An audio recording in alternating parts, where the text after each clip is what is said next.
I didn't even throw it. It was like a foot away from me, so the dog could lick it and it broke. Oh damn, dude. Not really surprised. Did you apologize? Of course not. Yeah. She just went crazy for not having real garbages in the house. So maybe just call upstairs. I already called the house and nobody answered. Well then, I don't know where she is. I'm just letting you know. Just you said you were going to visit some old friends. Or let her know, like maybe go upstairs. I want her to like be worrying about it. Wait, don't worry about it. What do you mean? Yeah, I have a ride, so she doesn't have to worry about it. Oh, okay. Right. I'll let her know. She called me a bit ago. Goodbye.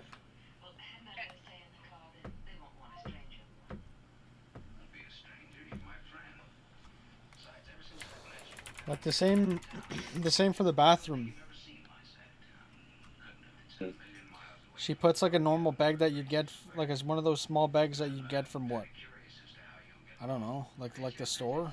It's like I don't want to.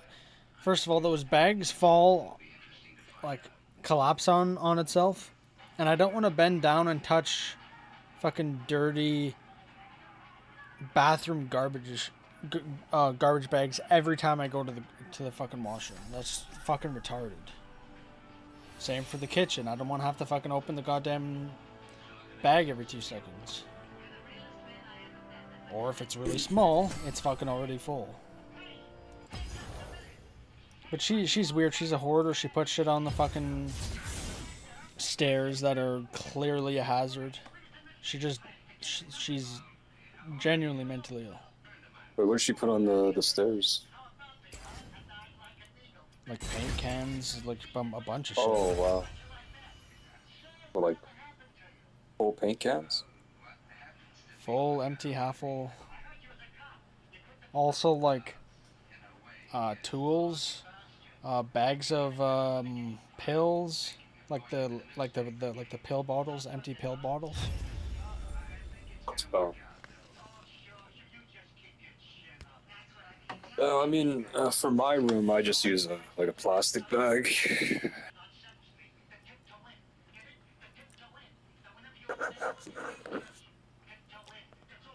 Like I got a Burrito Boys plastic bag that I use for garbage. Well, the garbage, is it just the bag itself or it's in a bin? No, it's just the bag itself. Like in other places, like in the bathroom, it's a plastic bag, but it's in a bin. So. Now in my washroom, we have a bin and then a plastic bag beside it. Upstairs and then downstairs are just plastic bags. What's in the bin? Whatever garbage people want to put in it. Oh, so why don't you put the plastic bag in the bin and then throw the garbage in it? I'm not the one that puts that bag or bin in there. To me, there's enough room to have an actual proper garbage bin there. Because it just wasted space if we don't have a bigger garbage. Same with downstairs.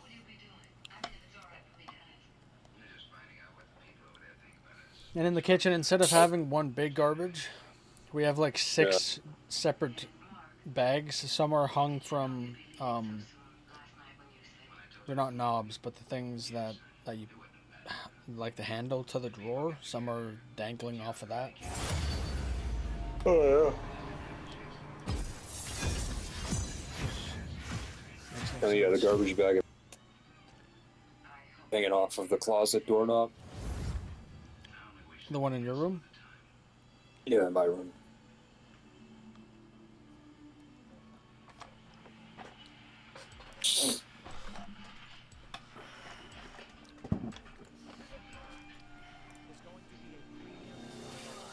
Shout out, we'll be promoting that, and documentary for those that are, premier members on Rumble. Here's a story from Mediaite. Pam Bondi fires Jeffrey Epstein prosecutor.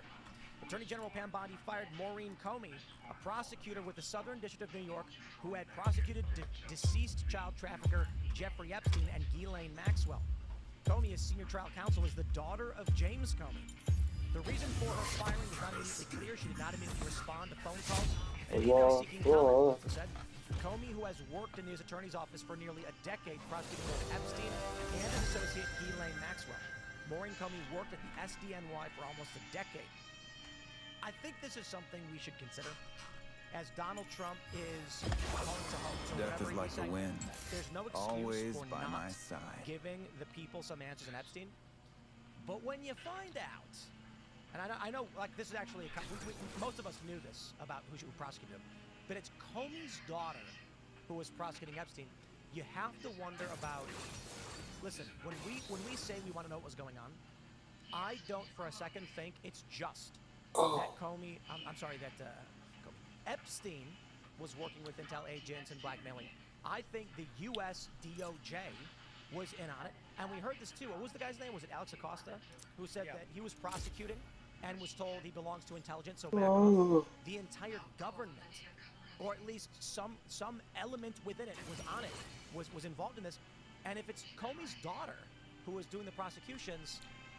She also thinks that with the sink upstairs where the where the water comes out is like what 5 inches above the level of the sink. She thinks that that's normal and that I shouldn't have a problem filling a pot of water. It's like I have to put the pot of water inside one of the 2 parts of the sink and hold it there so the bottom doesn't get wet, or else I just have it sitting in the bottom of the fucking sink. It's like you can't even wash the pot normally because the pot presses against the fucking the faucet. It does seem like this Fucking runs insane, deeper than dude. we realize. So look, a couple of things. I mean, first of all, I gotta say, I do feel very sympathetic to Trump's attitude to this, right? Which is he's sitting there with this incredible election victory after everything they did to him, and he comes back and he wins the popular vote and he sweeps the swing states and he's getting to action and he's delivered the most incredible start to a presidency anyone can remember, and all these great things are happening, and I totally sympathize with his frustration. That's the first point. Oh, and while I was cooking, the tongs that we had that were clean. We only have, I think, 1 pair of tongs that have any grip. So the steak fell because the tongs were so slippery.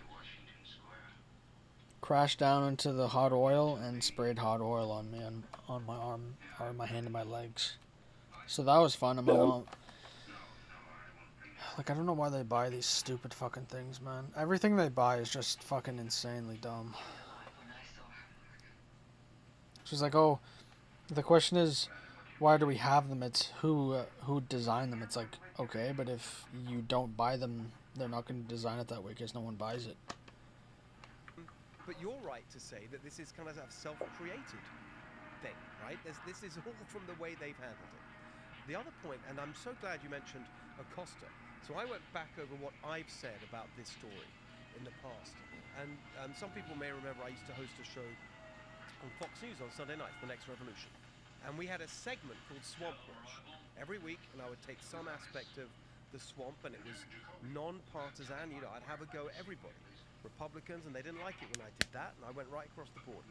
And I did a whole piece on that plea deal, that unbelievable plea deal that Alex Acosta agreed to when he was the U.S. attorney down in Florida. And the most shameful thing about that was his explanation. This is like 2007 when they first did Epstein, and he basically got off with barely any punishment at all. It was like some kind of house arrest that wasn't even house arrest. It was really bad. And Acosta said, well, it's up to the equivalent of, well, what can you expect? This is the best we could imagine, we could hope for. In other words, he's rich, he's powerful. I noticed yesterday that my computer no longer lags while playing this game in full screen with OBS, so I think OBS so fired up about updated it. Because it's that same old story that the elites just get away with stuff and there's no accountability. So it's beyond just the details of the case.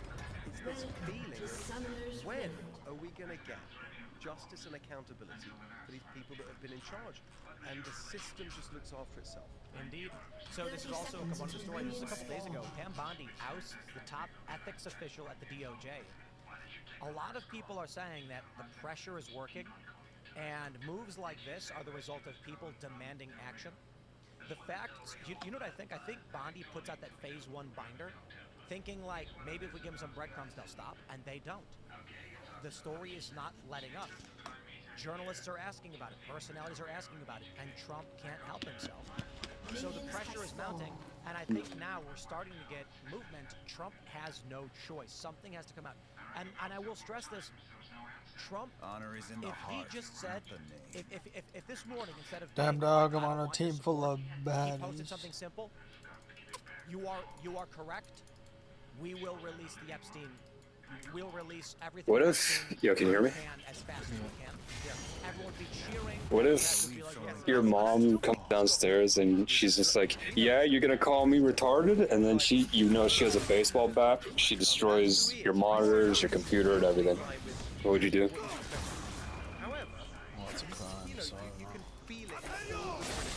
All the people, Well, what would your immediate reaction be? leaders of that movement, who are saying, as they make the criticisms, they're all saying, Not sure. we love you, we want to support you, you know, want to like have. Or she's just like, get out of my And the fucking minute house. the minute that the Epstein makes a move in that direction, everyone will be cheering. It's still an opportunity. to do that. I just love it if we put out a truth like tomorrow morning saying, I'm just Josh, and here are the files, and then dumps them. I would push back on the idea that it's the you mentioned the like the supporters, right? I think the influencers really would fall in line were it not for the fact that specifically Gen Z, the young Trump supporters, are so. We talked about this last night. How young people really have just taken this particular issue and have really just it's because they've dealt with COVID, being lied to about COVID, they were lied to about Biden, they were lied to about so many things. They feel like they were lied to about whether or not our system works because they don't have the same opportunity that their parents had, or they feel like they don't. That's the huge point behind all of this. Yeah, and the influencers are Dog, you should go apologize. by their viewers and by the base. A lot of people that are what you would call normies. You broke a fucking plate, dog. Come on now. You gotta apologize.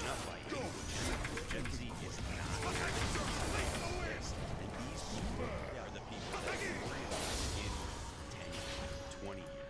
You know, what do they want America to look like, and what are they going to vote for? And if they don't trust anyone in government, you know, it makes you wonder what type of government we're going to have. I agree with that, and I also agree with the point that we're all making, which is that it's not sustainable to keep stonewalling.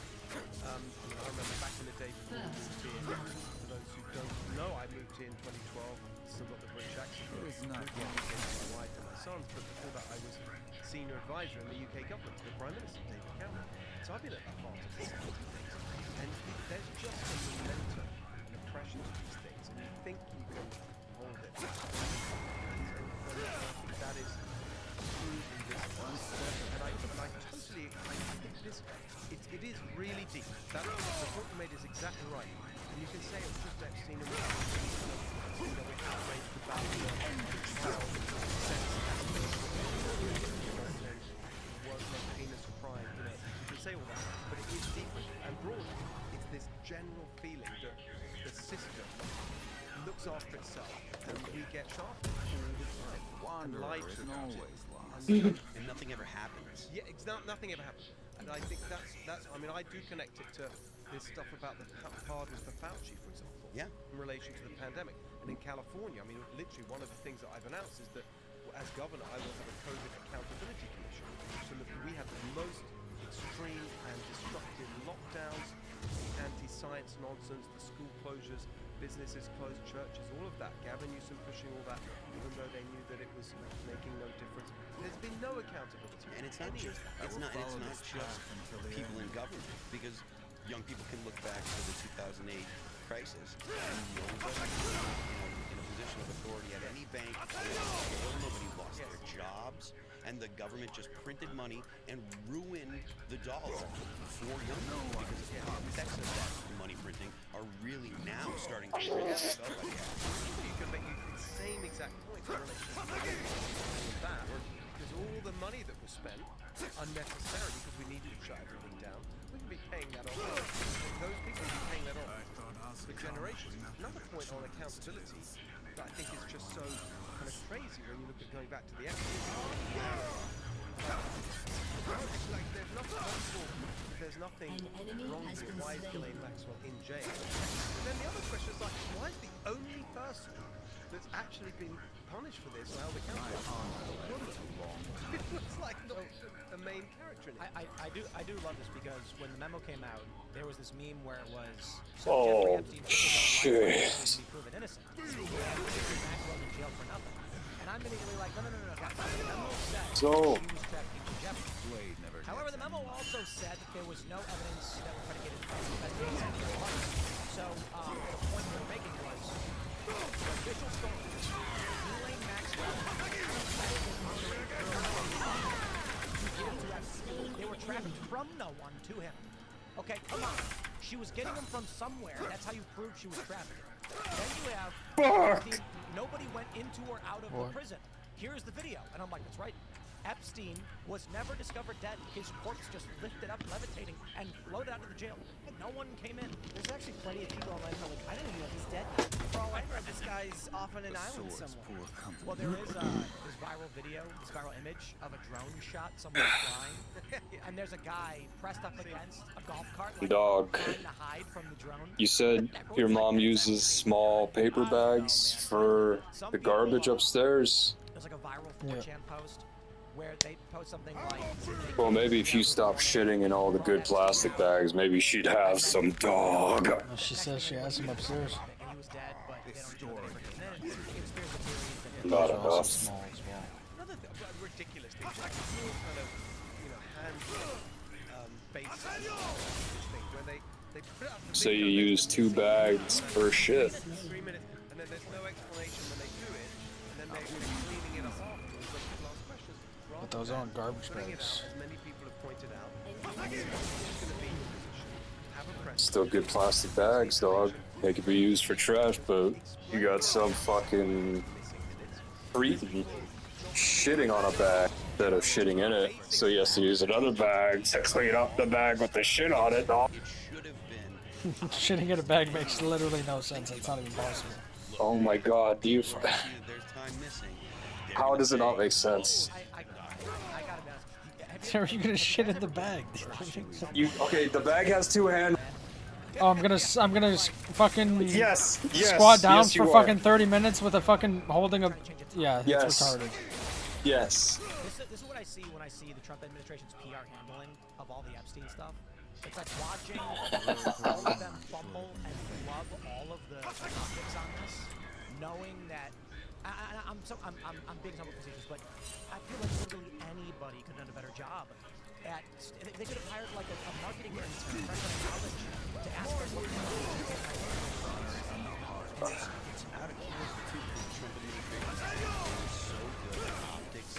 You don't have to fucking just squat down when you're ready to shit. This wasn't his operation, and that's I think an important part of this, and I think this is being let down. So wait, you just, when you take a shit on the bag, you're squatting there for 30 minutes? And when you keep telling people, well, you're no longer a What supporter. do you think? I'm gonna squat when I magically think I'm about to shit? No, just stand and then, yeah, when you feel it, just go and then make it quick, dude. Anyone talking It's about not how it works for me. Trump's That's based why the that's why I used to sit on the So toilet you're- for 40 minutes. So wait, you're like in the squat position, you're holding that for 30 minutes? Yes. Until I'm done shitting, yeah. Your legs don't fucking cramp up or feel fatigued after that? I just Yeah. love the point Crowley's making. These liberals are going out there like, haha, you're in a cult. Meanwhile, literally every Trump supporter is like, If I was feeling burning in my quads and legs, I wouldn't be able to shit. Look, you people do not use this as a cult. These people want to see this stuff. And if there's one thing that nobody is going to allow anybody to freely Are you talking obviously ass to grass type squat or half? No, like, I'm not like holding it. My best supporters have bought into this. Wait, what do you mean holding anything? I just said, Like, are I'm you not, squatting? Yeah, I'm not holding a squat. I'm just Probably never will, even after basically being sitting conned by the lunatic left for 8 long years. I've had more as low success as I in 6 can. months than perhaps any president in our country's history. All people want to talk about Wait, how are you strong sitting as low as you parliamentary can without holding it? Don't you have to hold it? success-starved Dems, the Jeffrey Epstein hoax. Let these weaklings continue forward and do the Democrats' work. Don't even think about talking of our incredible and unprecedented success, because I don't want their support. So what, you're flat-footed, squatting all the way down. No, I can't flat foot. So apocalyptic. When I'm So doing that. go ahead. I want to read It's too low. Let's be crystal clear. MAGA influencers do not have a power. So is it kind of like from Trump. the, Their power is direct. like your calves are touching the back of your hamstrings or whatever, your back of your knee? Yeah. Go for it. If ever Oh. there was a temper tantrum spiraling Still, out of like your feet get tired, no? Like your calf muscle, or your solar, whatever, like your plantars. There really are serious things at stake if the Dems take control of the You mean like the actual, like my feet? Yeah, because you said you're not flat-footed, so I assume you're kind of like up on like the like where your toes are. Yeah, I have towels for padding. Okay, so there's a bag on the floor, and then you have towels under your feet. And here's the thing, they can't, this is the thing, it can be afforded. Because Has the shit ever got on? will not accept it. What? They will lose. They will Has the shit ever got on the towels? No. abused children are held accountable. But you have told me before that the shit has got on the ground before. That is, relevant Yeah, to but this the entire story. it So doesn't then go the towards question my is, feet. why is she in jail? And it's a hoax. I really agree with you. That was what caused that to happen? Where was she getting the kids from? Just when they say there's no third parties involved, What's for to it's like, okay, get on the ground? we should investigate more than just her coming from. Yeah. Just because it's watery. Yeah, I mean, Which Oh my god, dude. ironically enough is actually easier to clean up. Especially No, with the type of man. water. No way, you're convincing me, alright? What do you mean, easier to clean up?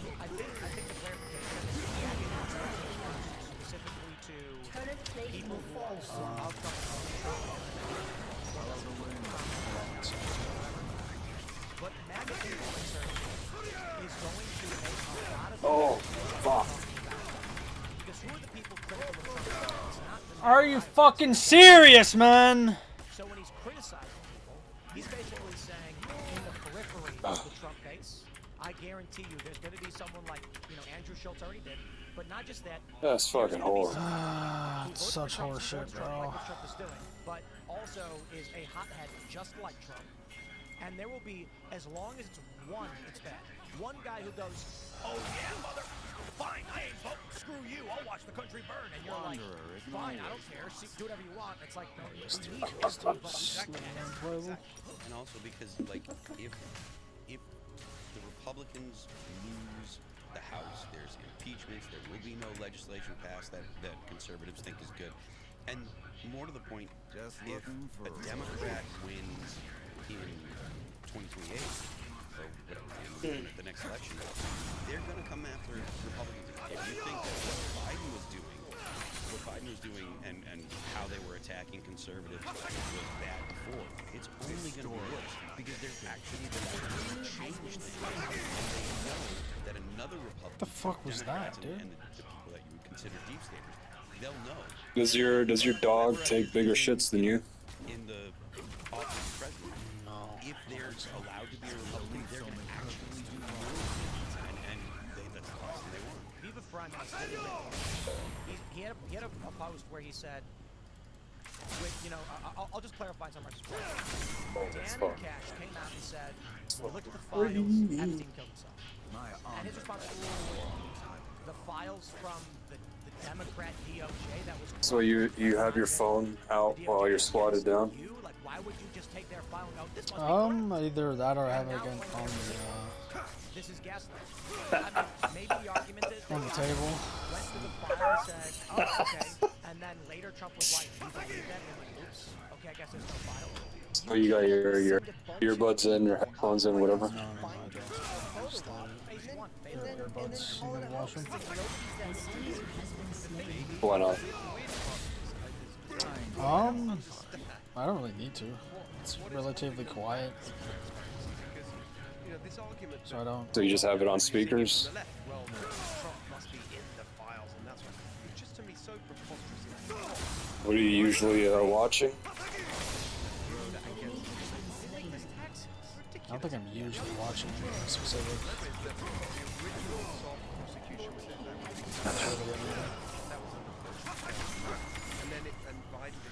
Arguing with people on Twitter while you're No, I dropping haven't one? been on Twitter in months. Not good for you. Trump kicked him out of Mar-a-Lago because he was so disgusted. So the idea that Trump is just seems ridiculous to me. So why not just be transparent? They need to be better on their messaging. This is a good tweet. Aren't you ever scared you're gonna accidentally shit on your foot?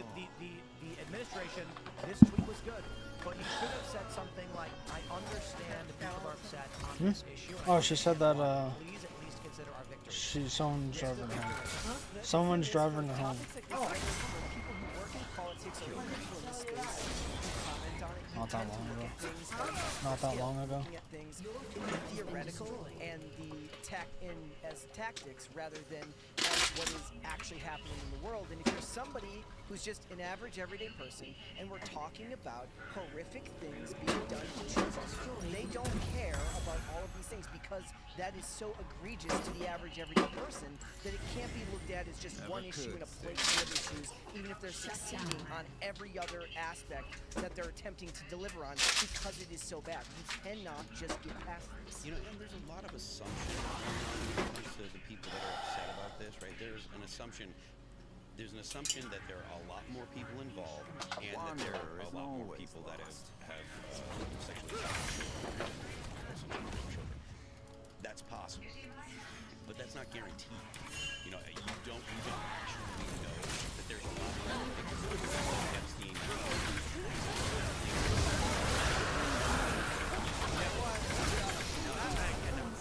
I'm not saying that it's impossible that there are other people, but what I'm making is they're assuming that this is the case, and because of that, until they get their pound of flesh, they're not going to be satisfied. So even if there were more information, the people that believe that Epstein was misogynistic, involved with Israel, those people will never be satisfied. But that aspect of it goes to the suspicion that this is and the DSA What the fuck was that, dude?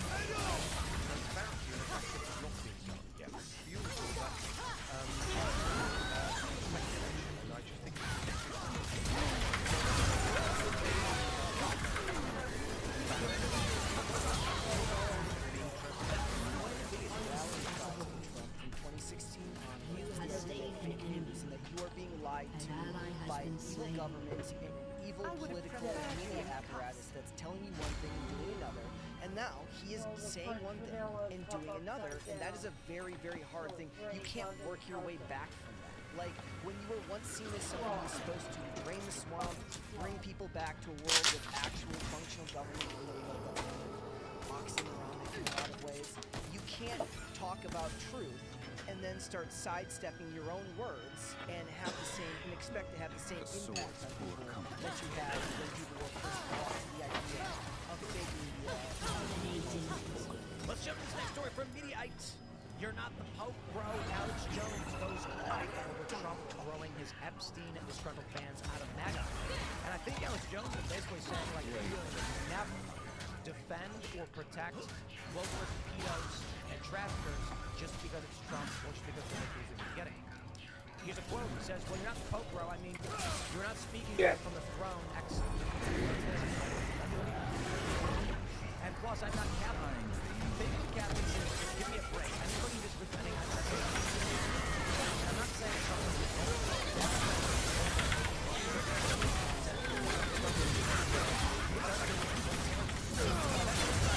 First hour, not miscode. That's what I'm trying to get. You're not wrong. But then we have this. Interesting. This is from a couple days ago. We brought it up. Charlie Kirk said, I'm done talking about Epstein for the time being. I'm going to trust my friends in administration. Charlie went on to I think it's important context too. We've talked about this. It should be mentioned. He says we should have the information. Trump should do it. But I understand, they're working and I trust them, so I'll let them cook. Well, here's the latest. Charlie Kirk pleads with Trump to deal with Epstein files truly because we care about it. Charlie was trying to say we're going to move on. You cannot. Trump has made this the prime principal headline news story in politics and culture. And now all of his base that were trying to calm things down are ripped right back into it. Kirk, Jones, or whoever else may be. And then Megyn Kelly was roasting overall journalists who were just agreeing with Trump no matter what. Charlie, I thought he put it well. I mean, look, he's a friend of mine. Campaign's fantastic. I thought it was a fantastic show today. Listen to it of explaining why this matters so much and why it needs to be addressed. And it was interesting that having said he wasn't going to talk about it, he talked about it. Because to your point that it's coming from below, it's a grassroots. And to that point, so I listened to this show that has Mark Halperin and Sean Spicer on it, and they're talking Dude, what the fuck am I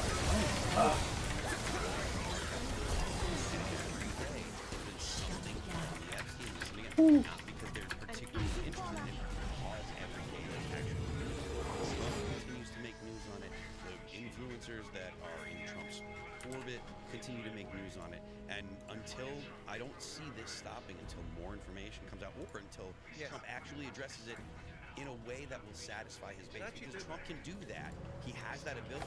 The news today, just now, about firing the prosecutor, I don't think that's what people have been asking for. I mean, again, in a way, it raises more questions. Like, it's very interesting, the Comey connection, all of that, super interesting. I will follow this path until the end. And what's the explanation? I don't think there was any explanation given.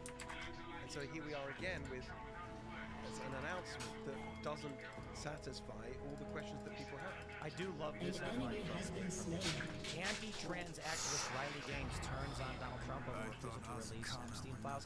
The other title they have was Trump's golden girl Riley Gaines turns on the Epstein files. Look, man, it's just you can't come out like Trump did and basically bang a fist on the table for it. Let me put it this way. Trump went to a rally in 2021. He said, get the vax, and they booed him. And he said, all right, well, I ain't going to make you get it, but I think it's good. And they booed him. And he moved on. Trump used to understand, as much as the media might say it's a cult, he needed to rally this group of supporters to get their backing. Now, with this policy, it's like he's banging on the table saying, don't you dare define me. Yeah, but I think that it's because he feels that he's not getting credit for the scale of the results of his I agreed, and asked for it. Yeah. His post today was, like I said with Biden, I understand the frustration, the anger. Trust me, I am here for you, and we're working on this, and we're going to get you the truth. But look at these big, beautiful victories. Let's not derail over this one issue.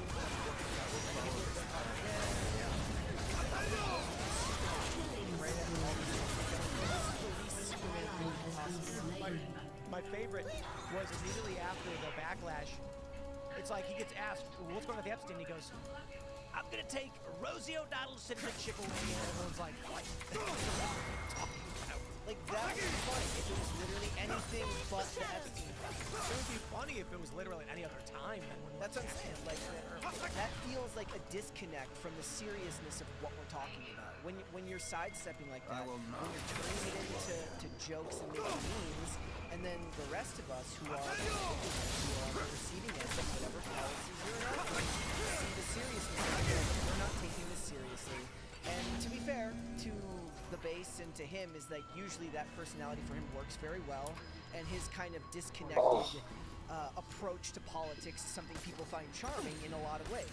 This is not one of those times.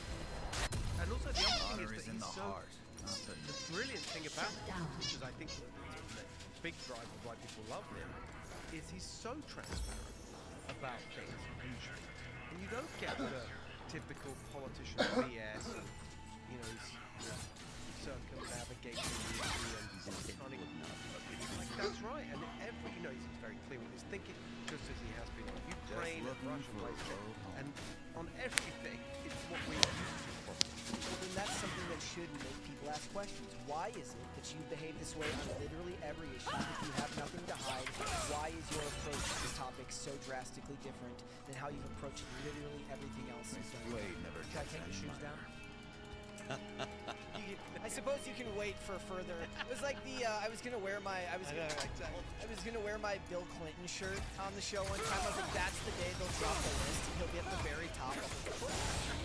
He'll be like, not a good day for I think another, actually, it just occurred to me because it's a really good question, is I wonder whether it's something to do with the people involved, who's very, very, Sam Bondi with his defense team, for instance, Cash and Dan were absolutely My kind of honor right left there, a long massive champions for him, all the way through, totally loyal. And I just wonder if he's like, you're not, no, these are really my people, and back off. If there's an element of that. Some of those photos, Pam Bondi was actually having a rough time. I would not want that. He's a leaf so much 10 purpose to years fall. And you can't win. You can't leave. They're gonna be like, no, because it would cause too much problems, so you have no choice. Like the Bongino. He walks out or whatever. To be honest, it's hard to know what to believe. Because Dan does not come up as a guy who's gonna pull a PR stunt and pretend to leave or anything like that. Apparently he talked to Your Trump. team and has Trump destroyed didn't an stick with inhibitor. it. I think it would An ally has been slain. I'm torn. It would have been epic if Dan came out with a public statement saying, I'm not going to be party, whatever this is. Guys, I'm done. At the same time, I don't want Trump to lose. Or No, I think that's nuts. Exactly. Now that the Democrats are like in a totally cynical way, after having had no interest in any of this for years, I think it's incredibly important that we come out as a party and on the right side.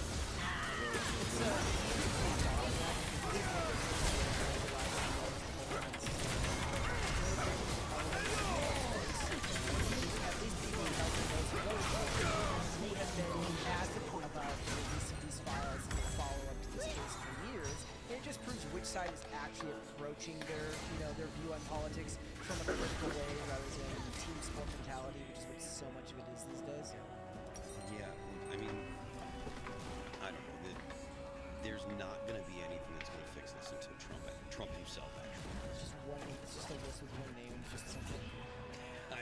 Look, I don't know what it is, but I don't know what's actually going on. There's a lot of people that'll swear up and down that, oh, I know this, and this is what it's got to be, and you have to see it this way, and etc. I don't have any inside information. Obviously, there's nefarious stuff going on, but until Trump addresses it, it's not going away. I think we'll win. I think, Trump has already basically That's a pretty word. release whatever's credible, and now I think it was John Solomon is saying that Trump's going to select a special prosecutor That would be good. to continue the case. And I do think there is a possibility the story is not nearly as grandiose as many people expect it to be. That all the blackmail stuff, we're all playing Sudoku, right? There's a bunch of pieces of information that were released, and everyone said this is the story that fits the best. I guarantee you, there's parts of the story that people haven't really considered, and I'm sure some people may have exaggerated what may get.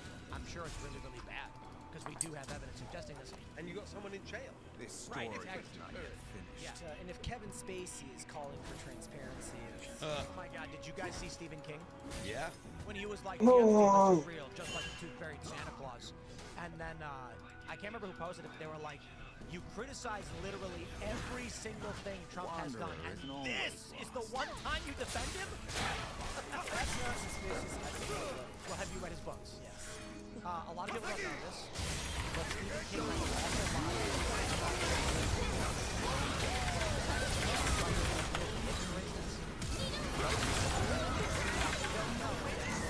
for no reason after the ship attack. What the fuck? They are like he literally. What happened? It's like imagine the stories went like this. They defeated the clown and they cheered. Let's all go home and celebrate. Hey. Hi.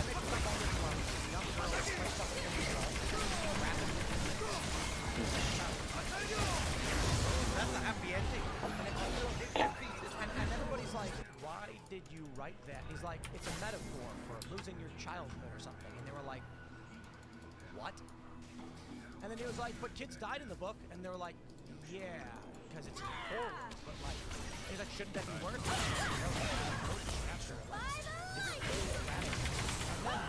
He had that other story. And then Trump comes out, and one time he defends Trump. He's like, "Yeah, there's no clients. What is anyone talking about?" Oddly enough, he doesn't realize that that is the one crime unforgivable. Like people get forgiven of murder all the time. Nobody's getting forgiven of what he's talking about. I mean, they shouldn't be. Like, if you're there's a meme on the internet that I'm not going to say, but, there's a reason why that's such a strong emotional reaction to violation. This from the Post-Millennial. Trump supports appointing a special prosecutor for the Epstein files. Veteran journalist says. Good. Just the News founder John Solomon revealed to Bannon that he'd spoken with Trump. He told him he was thinking about big issues. Let's play the tape. Did inform him that they're thinking about appointing a special counsel on No this to take one over is this promised tomorrow. this entire operation. Destroyed a turret. Yeah, let's just do it. Let's get trust in this. Let's get accountability, and then let's focus on the things that matter. So he is on board with the situation of getting a special prosecutor and having the Epstein situation formally look at and really I asked him about the special. He immediately volunteers, and then I follow up on it. But he immediately brings up Epstein. Like, just throw that in. Let's get it all answered. I got nothing to hide. I want truth, and I want prosecutions. And I just want the justice system to take care of what needs to be taken care of. It was a Wade remarkable never gets moment. any money. You know, the challenge I think for Trump right now is that he's dug himself in too deep. In order to get out of it, he's going to need a patsy. Someone's got to get thrown under the bus, and the expectation is going to be Pam Bondi. I think he's been very clear that he's supporting it. I think that, but this is a way out if they do something. Time's the easy part. Get it all out. Yeah, but saying I don't want your support. Yeah, that was If you were to come out, I think aware that Pam Bondi has a television leading me to Has destroyed for a this, we turret. will need to be taking action and terminating And he said I don't think he'll do it. Shut down. But I don't know how he recovers from technical support. There's going to be a lot of people who will say that you can never have it later. I don't know about that. I think that people are just look. There's a very Your kind of team has personal relationship with destroyed Trump. an People are inhibitor. so transparent usually. I think people can see he's just really annoyed about all this, and that's the the flavor of what he put out there. I think that look, I agree that something needs to happen to get the transparency, and I think that is the way out of this. And if he does that, as we were saying earlier, I think people will just move on. And this isn't the only time recently, like we were talking about the other day, when he swore during Israel. She might need to be. She might need to be taken outside. She was just bothering me. Rampage. Shut down.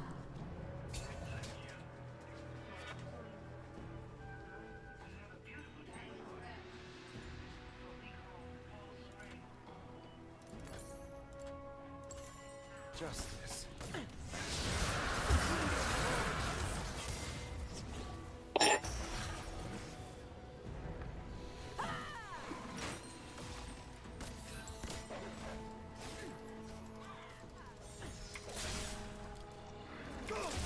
My honor left long time ago.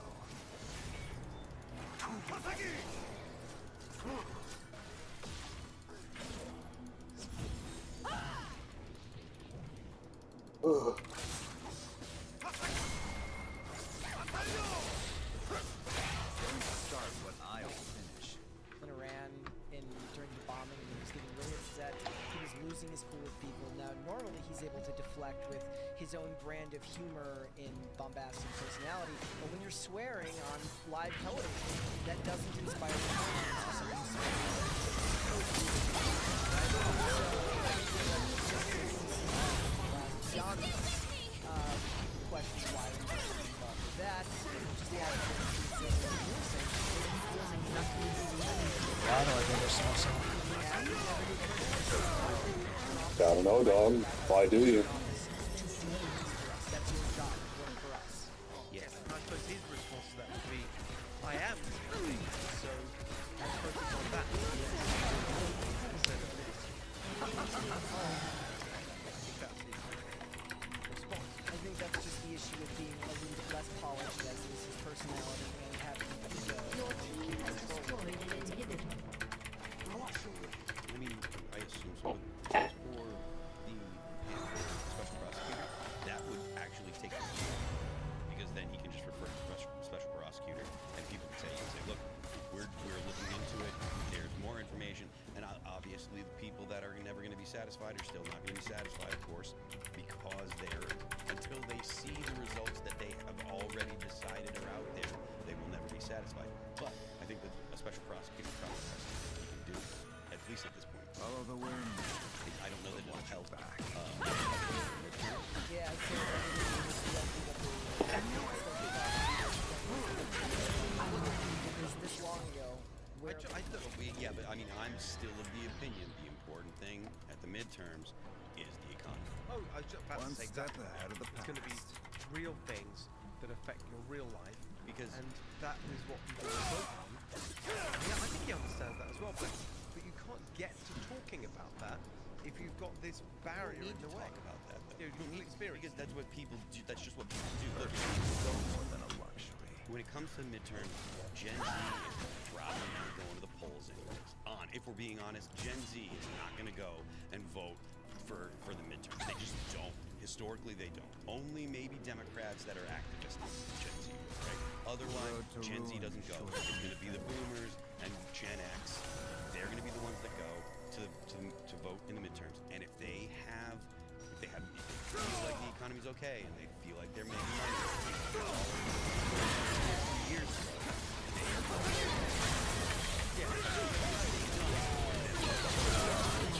Get a lot lower first. That's how I see my path to victory, which is actually getting a higher turnout again in a real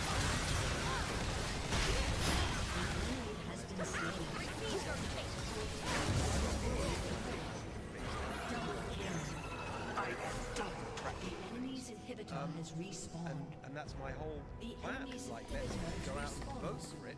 And of course, if you vote for me as governor, you're also voting in the House races in California, which, by the way, will make the difference. enemy's That's where inhibitor has most of the really respawned. close contests are.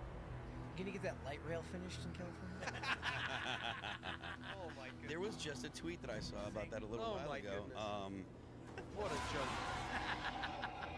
What is it? Trump has just said, he just truthed a few minutes ago, to the law-abiding, tax-paying, hardworking citizens of the United States of America, I'm thrilled to announce that I have officially freed you from funding California's disastrously overpriced high-speed train to nowhere. It's fantastic. I'm actually seeing Sean Duffy tomorrow about the Indian. Oh, amazing. We'll talk about this and other things. But Sleep is for the the federal money for the high-speed rail is actually the smallest part of it, so we still have to kill it in California. It's insane how much money is wasted. Oh, they've doubled the budget of the state of California.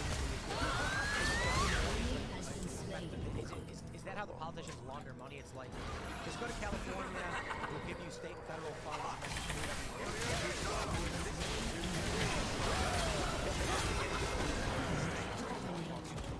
It's not. It's actually more of a Republican state than people think. Like the average average share of the vote in California for Republicans in the last few years, 40%. I mean, that's not 50, but it's not 20. There's actually a lot more Republicans than people think. But one-party rule, where they assume they're never going to get challenged, and they have it all their own way. They get totally arrogant. They don't care what they do with the money because they assume they're never going to have a challenge on the other side. All they pay attention to is their activists, their base, the unions that fund their campaigns, the trial lawyers that fund them, all of that. And they lose touch with real people. I mean, they drove Hollywood away. I know, there was a story the other day. It's been Canada for a long time. They're driving overseas. Could Los Angeles become the next Detroit? Because of the collapse of right there the whole time. It's not just, okay, we want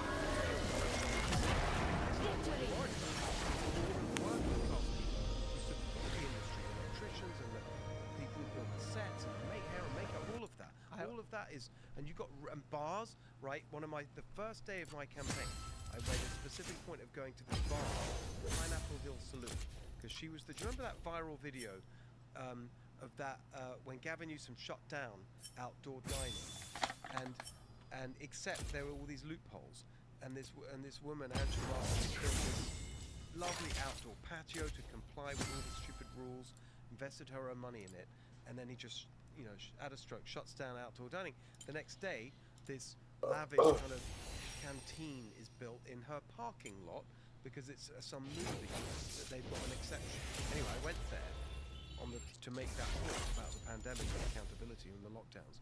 But one of the things that came out of that is they're right there in Studio City, massive collapse in business because of the collapse of Hollywood. So there's so much impact from that. I remember Rob Lowe went on a podcast and talked about they film an American game show in Ireland because they fly Americans to Ireland to film it in Ireland. No, the other one is it's cheaper to do it there than on a lot in California. MasterChef, right? I love Gordon Ramsay. I love that show. I watch it with my sons. They're there. It's Australia.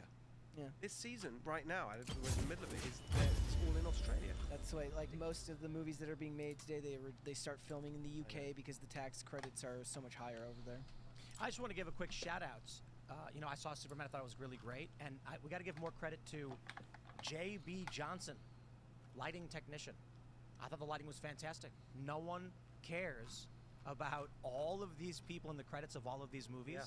And the credits roll, and they wait for you and all of these pictures will be pictures of cats, as far as most people are concerned. So when we talk, you made the point. I looked it up. Everybody's talking about Robert Downey Jr. getting like $200 million for Doomsday or something. I think it's $100 million or something. $100 million. And then there's working class people who do hair and makeup and lighting, and they get paid $20 an hour. And when those films break down and leave because the state is mismanaged, working class jobs evaporate. There's another really important point. The fuck is this, dog? If you get into the details, You just have to register before we go. Increasing the tax credits, but even the group that hands out in California, because they're so kind of left and obsessed with their kind of political priorities, then even the support is not going to these big movies. They're giving it to kind of small indie films, and I want all films to be successful, but these big movies that employ a lot of people for a long time, so they got job security, and they're there, and they're against all that, and they're happy to see it disappear. It's unbelievable. Let's jump to this story from the New York Post. Zoran Mamdani gets hero's welcome from lefty Dems at AOC hosted breakfast in D.C. Meanwhile, Democrat strategist says party should pray long and hard for an effing depression in the United States. So I want to highlight this real quick just to point out, as mad as we all may be about Trump and the Epstein thing, I'm still I'll put it this way. I might get mad. Death is like the wind. But I'm not always really by that my mad. side. Like at the end of the day, he's my brother. You know what I mean? The Democrats are psychotic, and so there's look, Trump can say whatever he wants. I ain't voting for these people. I've heard this multiple times. Who was the last person that said this? Just a couple of years ago, saying they were praying for depression. Or I mean, Bill Maher had said it. Oh, it was Bill Maher that I'm thinking of. Yeah. Yeah, not cool, Bill. Yeah. You should have mentioned that to him when you were there. You should have been like, hey, so what about that depression? I mean, true, and a lot of people, were talking about, like when I sat down with Bill, and politics was like with his show Club Random, it's general conversation, so politics only comes in a little bit and then he tries to change the subject. But I digress. I respect him. I do. I appreciate that he, I don't know if you saw that John Leguizamo clip I haven't seen it yet. Oh man, John Leguizamo's on Bill Maher's show, and he says there's no left in this country. There's a center with a slight left, and then far right. And Bill Maher is like, his brain explodes. He's like, what? John Leguizamo is a particular brand of crazy. That he, you know, I don't know if you saw that John Leguizamo clip. I haven't seen it yet. Oh man, John Leguizamo's on Bill Maher's show, and he says there's no left in this country. There's a center with a slight left, and then far right. And Bill Maher is like, his brain explodes. He's like, what? John Leguizamo is a particular brand of crazy. He is. It's like, how do you go further left? All right, I'll be back.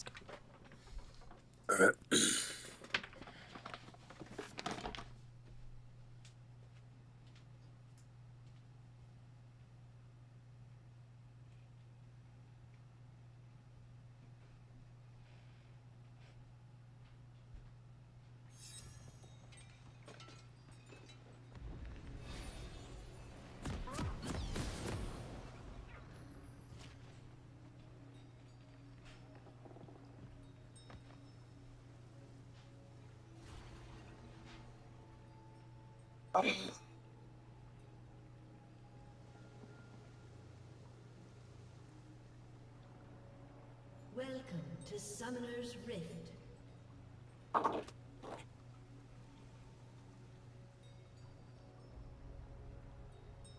30 seconds until minions spawn.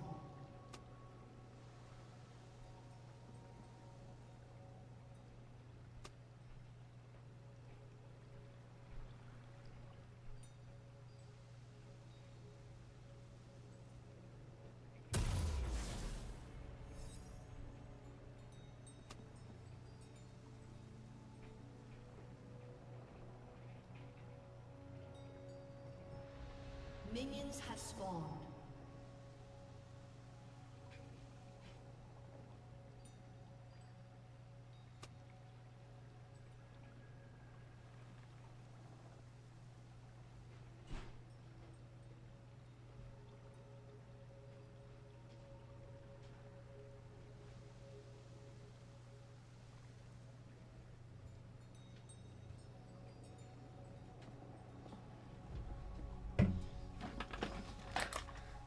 Sleep is for the guiltless.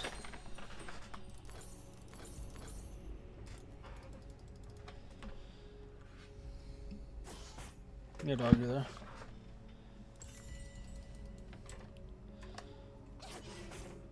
But that kind of self-image, they don't even realize that sort of lack of self-awareness is amazing. Yeah. I mean, there are people that say that like Warner Brothers and that CNN is now pro-Trump. That they're like David Zaslav has turned CNN into a pro-Trump network. Who said that?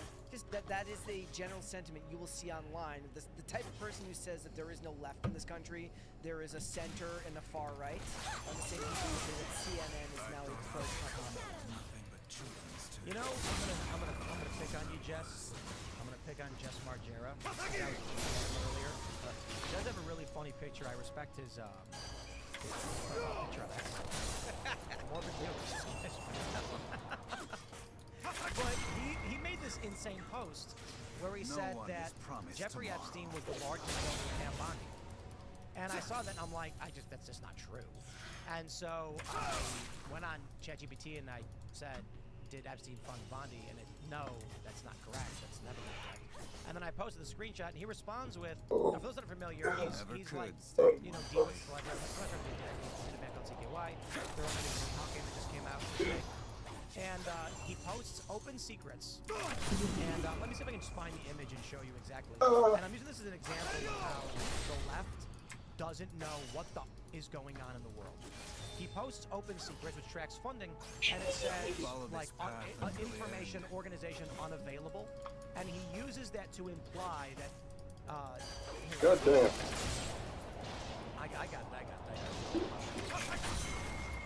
This is your runs of no rib on the internet.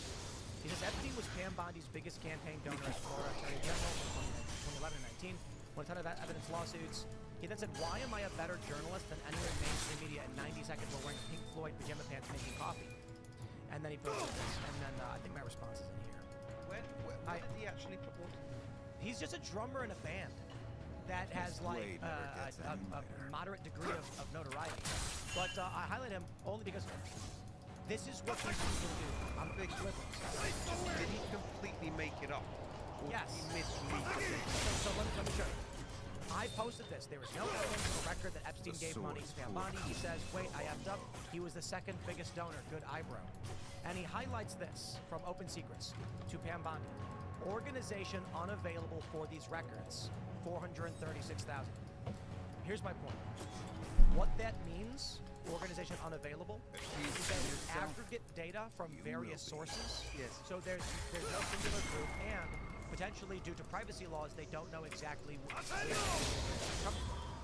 Because these people don't know anything. Okay, they don't know anything about politics. Let's go. Justice. Doug, you there? Why am I a better journalist? He's afflicted by Dunning-Kruger worse than I've ever seen. And so then... A fucking gay faggot cut. I responded to him. I said, brother, praise the Lord of God, you are out of your depth. It's Open Secrets every day. Number two, you're highlighting is an aggregate of anonymous data due to aggregation, limited information. Forget who I am. You could argue you think some of that is like there's no records. You're just making it up. I said, look, here's DeSantis. Did you know that DeSantis got $63.6 million from organization unavailable? I said, we got him, boys. Emily Randall of Washington got $214,000 from organization unavailable. I said, oh my God, it keeps happening. Epstein is everywhere. Lisa Ford, appellate court. Organization unavailable. I said, no, not Tony Evers, the Democratic governor of Wisconsin. 1.1 million from organization unavailable. Here's my point. This is. By the way, with that. I'm Open Secrets all the time. What'd you say, dog? What's frustrating is Where the fuck is your faggot ass been, bitch? Dude saw a meme somewhere probably that said Throwing garbage out, dog. unavailable. That's because it's Epstein. And then he went, yup, Nice. and then tweeted out, like, why am I such a good journalist? And this is what all liberals are like. Okay, I say all, most. This guy's got 23,000 followers. Okay, not the biggest personality, but certainly not a nobody. And here he is every day. He's posting insane, cultish psychobabble. And I'm like, my dude, please. Okay, I'm a fan of CKY. I That was love the most him. NA fucking teleport I I've even ever invited seen, him to dude. come jam, and like I will just show you anything you want to ask about. And you're still allowed to hate Trump. But this is what I mean about liberals. This is like John Leguizamo saying there's no left in his country. They never even Google this stuff. And then they go around saying, I'm a better journalist than everyone else. I think the best approach to that is if you don't have the time to like look into something, just assume it's fake. This is the internet. Just assume it's fake. I saw something today that said like Cash Patel's wrong. I said, no, maybe. I have no idea. I have no idea. That proves it. That must be true. Why am I a better? Why are they journalist covering it sitting up? here? Yeah. Why are they covering up Cash I don't know. That's the thing though. Like, yeah, if you just go, if you're on the internet, you should assume that 90% of what you're looking at is probably fake.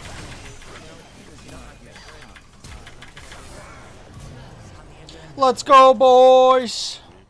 There's a bunch of adult men on X right now, furiously thumbing away on their phones, being like, "You're stupid! You like Trump! You're so dumb!" And they don't realize you're talking to us. Who's just going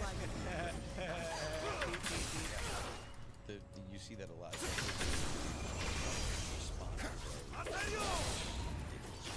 I'm just fucking dirty at the game. 45-year-old man, pro-Trump, arguing with a 13-year-old Democrat. Yeah, anarchist.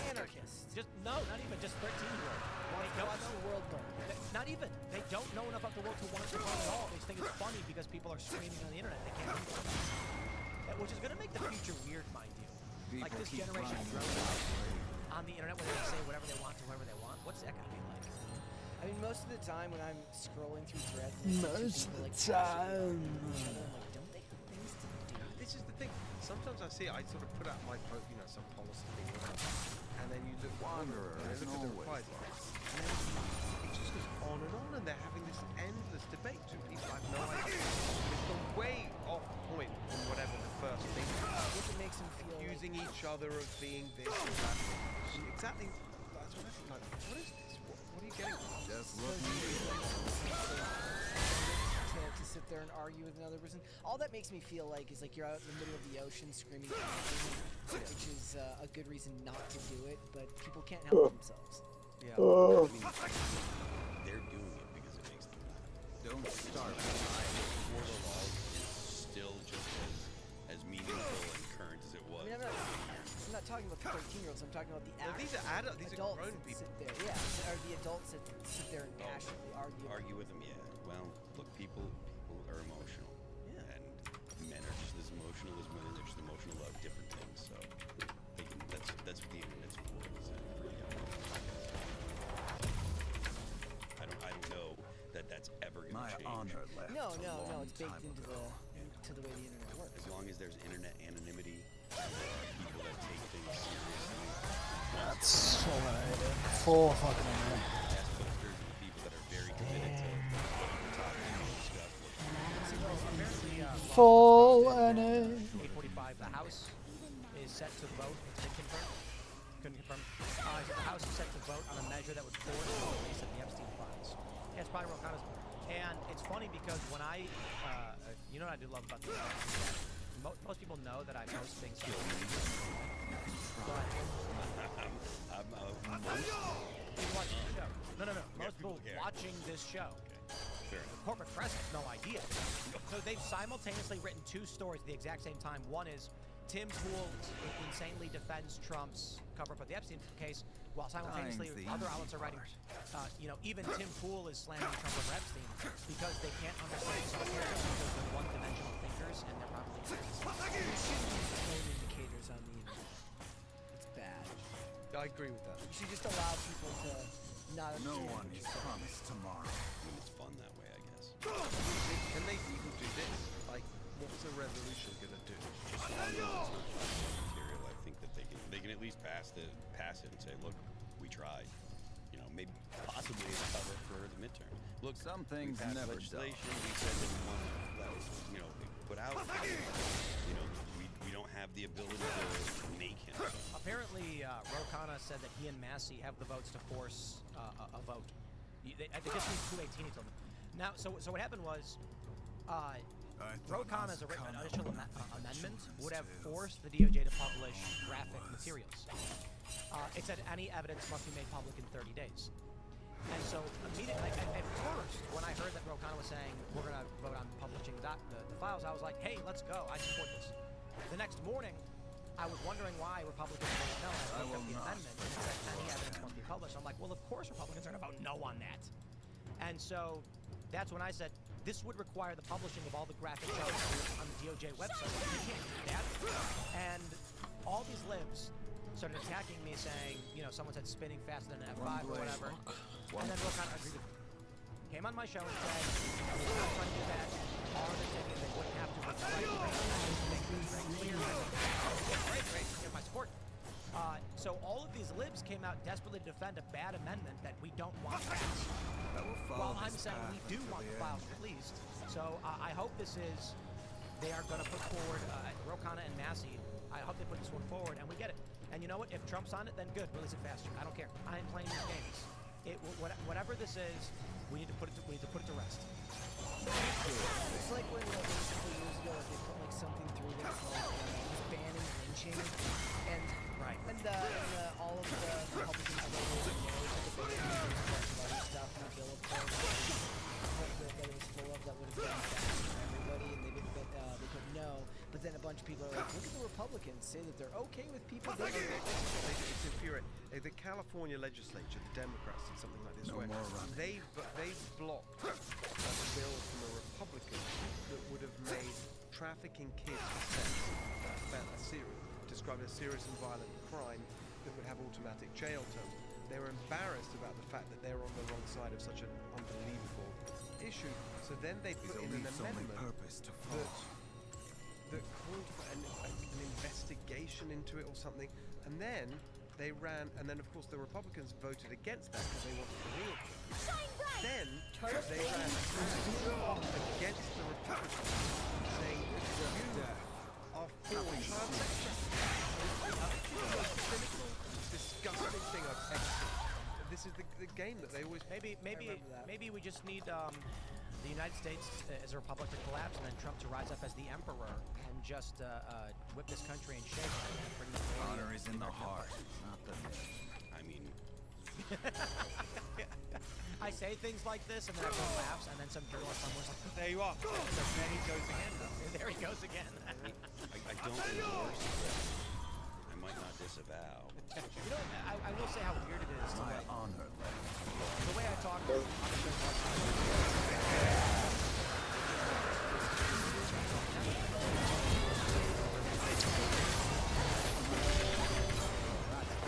Corporate press are so stupid that they're like, whoa, him wants Trump to quit. I would say Let's go. stupid and how do you say por qué no los dos? Is that what it is? It's a taco. Little girl.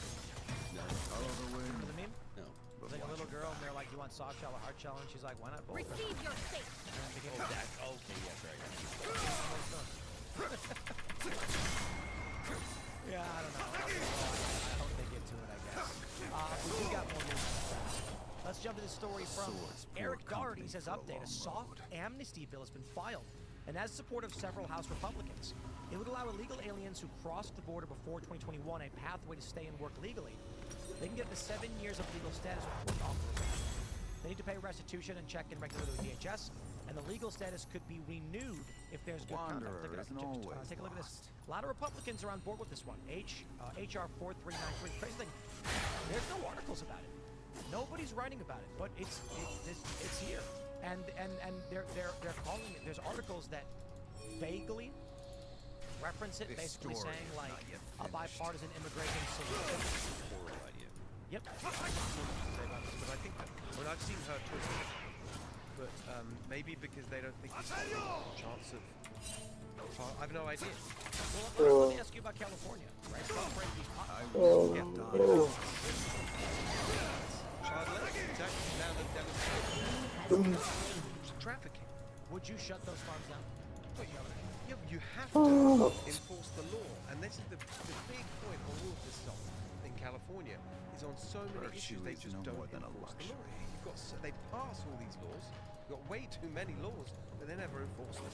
And so you see that crime on retail theft and that stuff, homelessness, right? It's illegal on the street, and now with immigration. So you know, not that long ago, Sleep. Gavin Newsom was streaming one of his trolling posts I saw at Republicans, I think in another state, who were talking about working class kids getting jobs in construction or whatever it is, work experience, and like kids should get real work experience, apprenticeships and whatever.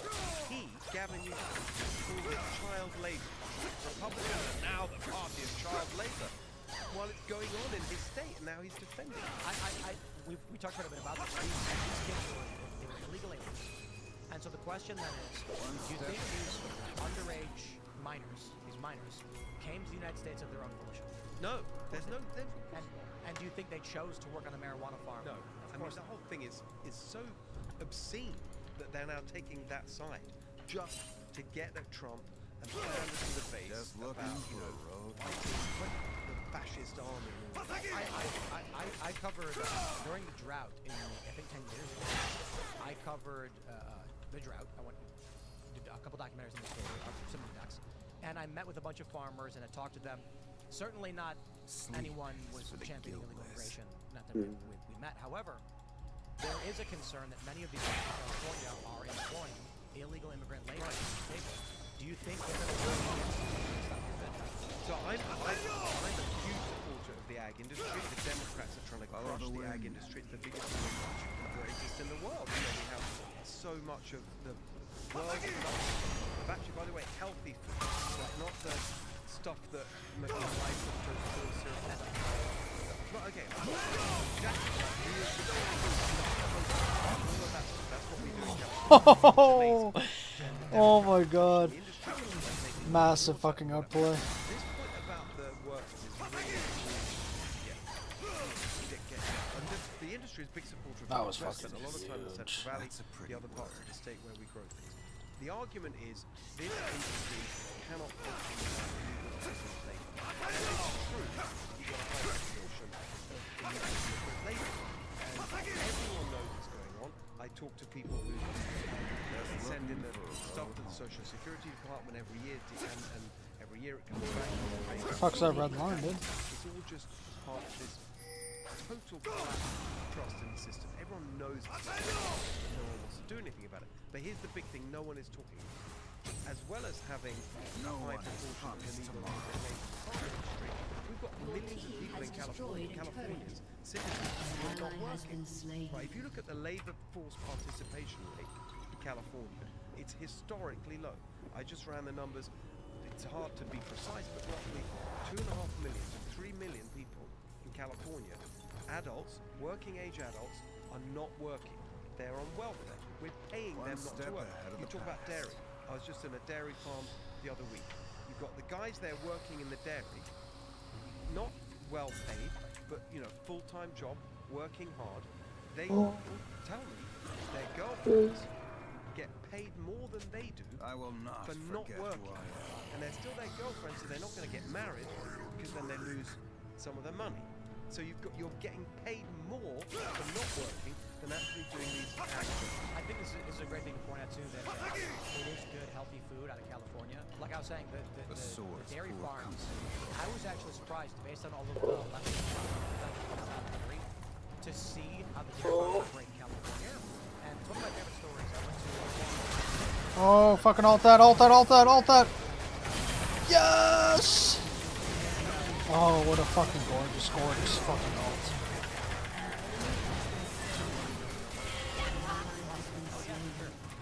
interviewed him, very funny. Afterwards, I noticed that the dairy farm had no fences. Oh my god.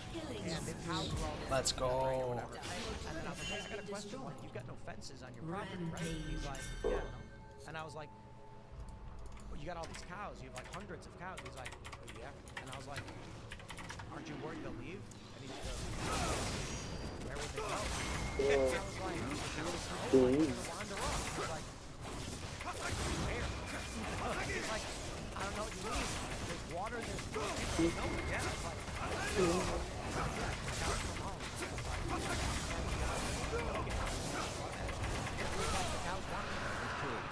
Less paid.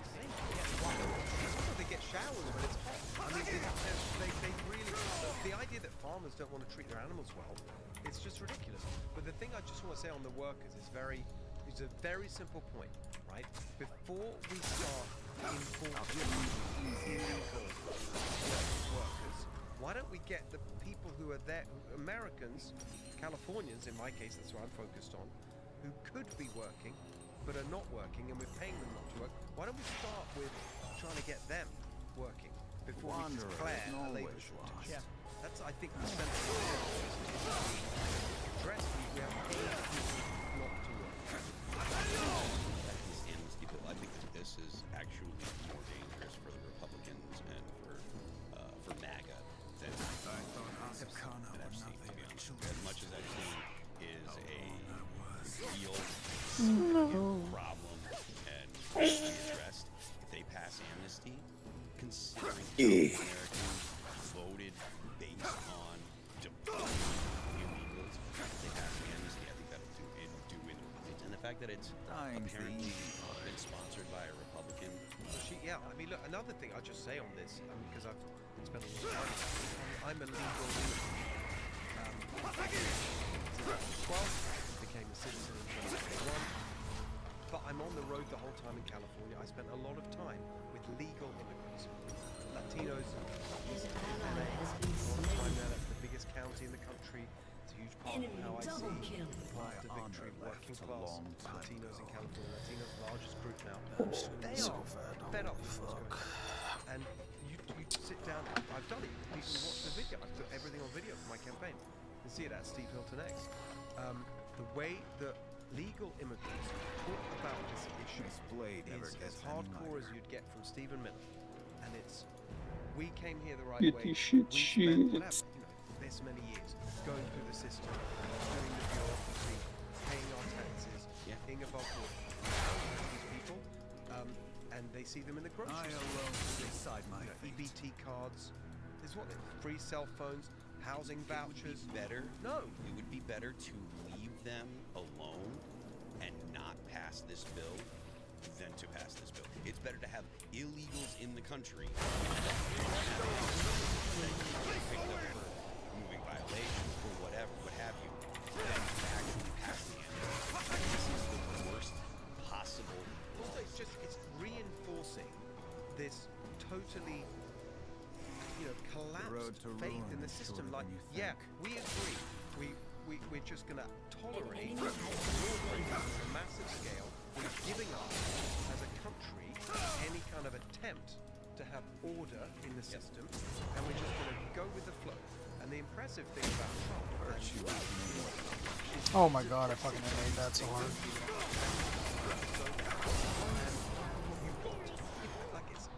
You've got to have a system where you actually believe in it and enforce the law. And actually, I think is just very clear and impressive what they're doing. You see these radio, TV, the whole time. That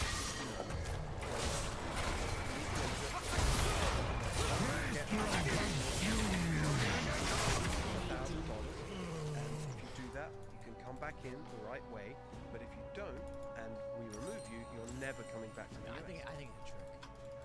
What? Like, I don't believe the DHS for a second. Just go home for now, refile it. I'm pro-immigration. I'm an immigrant. I'm an immigrant twice over. Talk about communism, right? My parents are Hungarian. They fled communism in Hungary, and so of course I'm pro-immigration. Benefited from it twice over. And I think Americans are, but they can't stand this chaos and disorder. So I think that, to me, that makes total sense, right? So, I mean, come back the right way. And then maybe there is, look, if we have a booming economy and we have full employment, and all those millions of people I talked about earlier, we do get them off welfare and into work, and we still have a labor shortage, then let's do it. So I'm a little more hardline on immigration. I think we should stop immigration, all immigration, for 5 years to a decade, just because of how many people have immigrated here. And if this were to pass, then absolutely stop all immigration. No one comes anywhere at all. Like, look at the pressure on housing, on and again, it's the poorest communities that move down. We'll follow this path until the end. Health system, housing, I mentioned. These are we're not keeping up the provision of infrastructure, services, and whatever with the numbers of people. That is true. Yeah, and it's also, in my opinion, it's also a matter of Yes, real significant.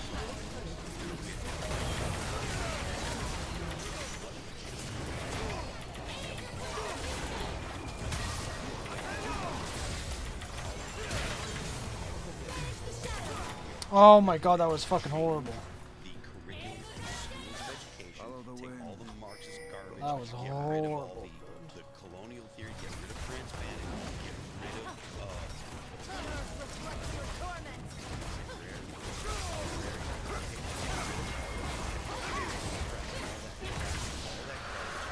teach children that in a way that is not ideologically motivated, so that way you have you stop creating generations of children that hate America. I want to pull up this clip from the ESPYs. Shane Gillis. Check this joke out. Donald Trump wants to stage a UFC fight on the White House lawn. The last time he staged a fight in D.C., Mike Pence almost died.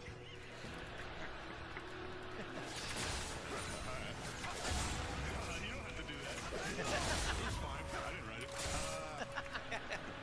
Actually, there was supposed to be an Epstein joke here, but I just got deleted. Must have probably deleted itself, right? Probably never existed, actually. Let's move on as a country and ignore this. The New York... This is live on ABC. This is an Epstein joke. Oh, I'm so And dead. everyone's laughing. I do want to at least add this as an aside before we talk a bit more about it. Retires from the WNBA. When Never mind. Caitlin Clark retires from the WNBA, she's going to work at a Waffle House so she can continue doing what she loves most, fist fighting black women.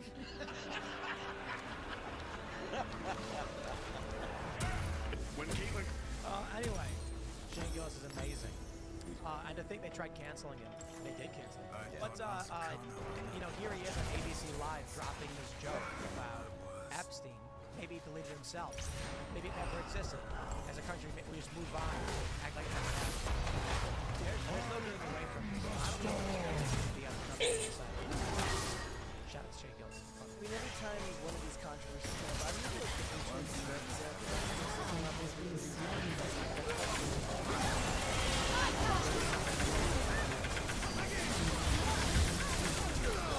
Bro. These topics we talked about on Joe Rogan still gets millions and millions of views. They're talked about, you know, Done fucked up, dog. Bro, that was so broken. Holy fuck. My jungler's also 0 and 5, by the way. Yo, you're jungler, dog. You're jungler. You fucking jungler. I didn't say I'm jungling. I said my jungler. Yeah, you fucking. It's like, hey, my house. Wait, you're a house? This guy fucking retard. Like, they fired him from SNL, right? Because, like, did he do, like, Fucking Mike's retarded. This faggot can't even hear shit. Fucking Mike is retarded. Bro, go watch the stream and it didn't cut out. So Bro, I'm already faggot. stream. You fucking cunt. Yeah. So he got hired and then before he appeared on it. Just looking for a world home. 2019. Okay, 2019. And then he got his revenge by getting to eventually come and host the show afterwards. Yeah. He said, what did he disparage him? 2019 was a dark time. Dark time for I will follow this path. Oh my gosh, he's so tanky. Holy fuck. Mike Trump files this lawsuit to get some of the Epstein stuff released from his defamation case, and it was a conspiracy theory at the time. Alex Jones had talked about Epstein for years, and they told him he was nuts. And now, on stage, mainstream television, it is a joke. We know it's true. I mean, we're winning, huh? Yeah, it does show how the cultures move. I do feel like there are a lot more people that are just comfortable saying things as opposed to people that have different opinions, right? Like, so I don't think there's been a lot of. There are some people that are like, okay, the woke stuff has gone too far for me, but I feel like mostly it's people that would have said this stuff 10 years ago, 7 years ago, but they were afraid, and now other people have kind of broken down that barrier and said, look, you can say this stuff without getting cost in the end anymore. So, I mean, you're never gonna get away from that. Like that's like people think that we're gonna go back to a time that never existed, which is the age of ultra connectedness, phones, and being able to say whatever you want. You can say whatever you want when you got a friend group of people who believe things the way you did, who gave you the benefit of the doubt. An ally has been slain. Let's hope you're a good person. An It was enemy never has a been time, you know, slain. as soon as you got your phone in your pocket, it was like 2012, 2013. It only took a couple of years for the people who used their People keep running into my way. power to kind of silence people. That's never going to go away. You just get been able to minimize it by people just having less power over them by saying, I don't care. It just took time. It's like a callus. Nice. Fucking massive.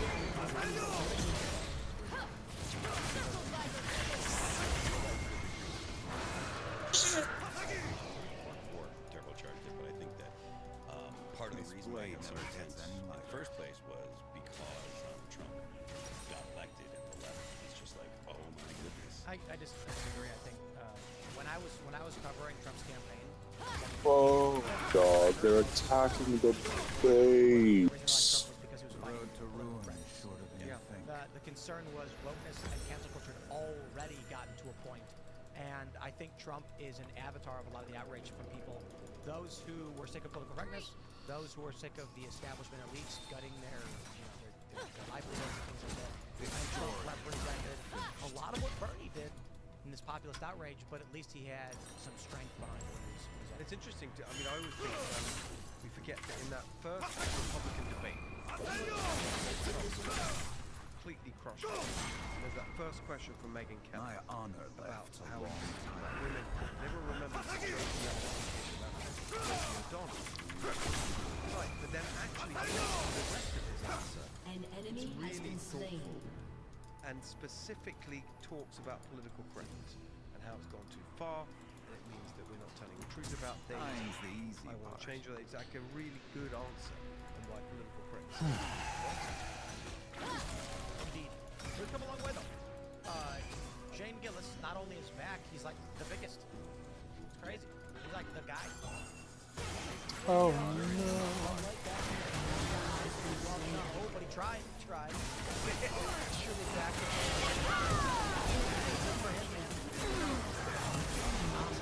Listen, people on the Bud Light thing, like to sacrifice the UFC over it. Not everybody. I'm saying, like, when UFC did the sponsorship, Dana White's like, I'm getting a bucket of money.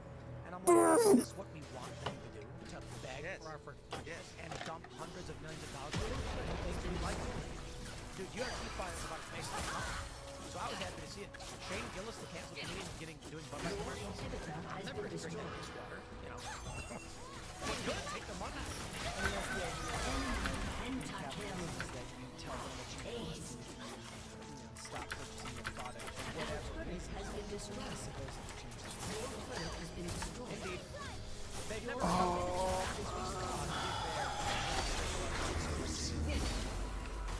don't think it's a top tier anymore. It's anymore. It used to be. Bro, that was so in the bag if my fucking jungler wasn't fucking faggot shit. Because it's so easy to go with something else. If you're going to the bar, if you're walking over the bar, and you're like, oh, can I get a Coors Light? You know, it's so Fucking easy. suck. Yeah, it's so awful. Permanently part of the brand. You know, so a couple of Fucking years shit at this game, dude. Nice, that was by far the best player on my team, but okay. I like Blue Moon. I like Yingling. If I go and I have a beer, which is extremely rare and usually doesn't happen, but if I do, I know that I want, if I'm on the East Coast and get a Yingling, I'm getting a Yingling. There's no substitute. There's, I love that. And Blue Moon, if I can't get Yingling, the Blue Moon's good, but there's not much else I'd want to drink. Bud Light, it's like, shuffle them in a bag, shake them up, and tell me, I don't know which one's different. It's all piss water. Until Aunt Jemima's back on the bottle, I will not acknowledge the cultural value. Can we just take Aunt Jemima? I mean, like, they abandoned the logo, didn't they? I'm assuming they held on to the copyright. Why though? Yeah. Maybe look, see this behind me, this image of the Timcast Skate Company, and that image used to be associated with a company called Independent Skate Trucks. It was an iconic skate image for 50 plus years, and then they got accused of being racist. Well, the first like 80% of that game was so free. Did I fucking ask you? You're a faggot. And so they removed it from all of their products on their website and abandoned the logo, and I immediately took it. It's mine now. And I've had that board there for years.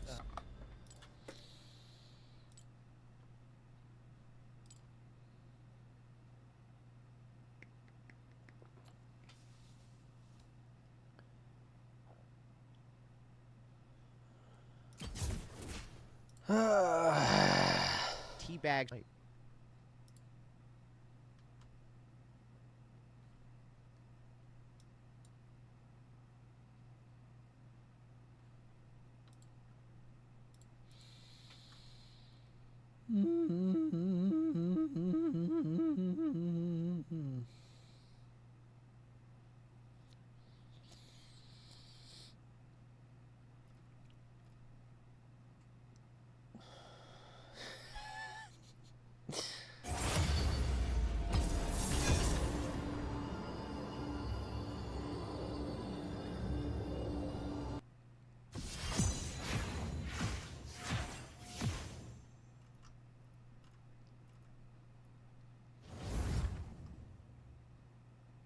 I just killed 10 puppies today, dog. Nice, man. That's how you elevate. Aren't you proud of me? Yeah, that's how you level up. I mean, you should know, right? You did that doggy daycare? Yeah, I done. Kicking dogs, punching dogs.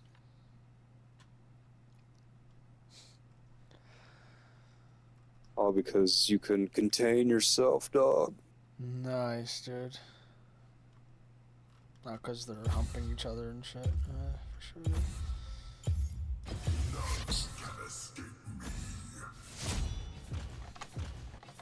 Take pleasure in hurting animals, dude. Hurting little dogs.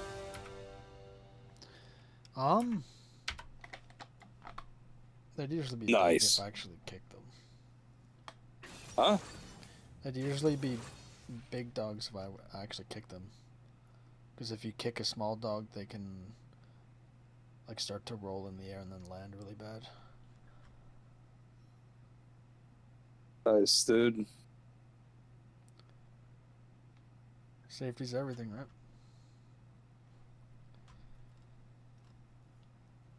Said you've punched a dog before.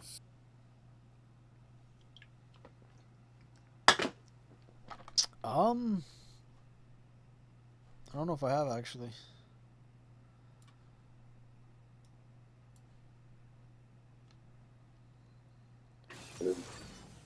What? I said, damn, dude.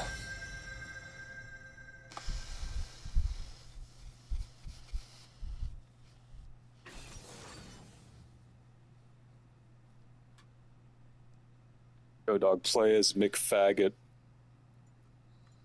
Doesn't even mean anything. It means play as the gayest champion. I don't buy gay champions. I mean, you buy Yasuo. That's literally the least gay champion. You buy, wait. Faggot isn't even saying his name properly. Literally the least gay champion in the entire game.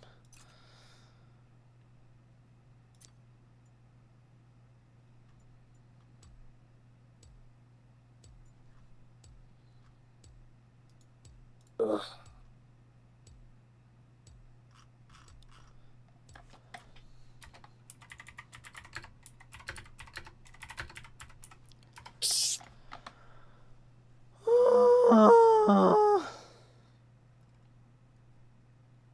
Yay.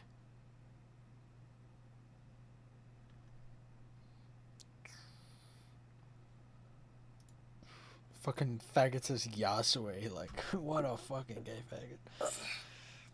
Couldn't even try to be that retarded. He's fucking gay.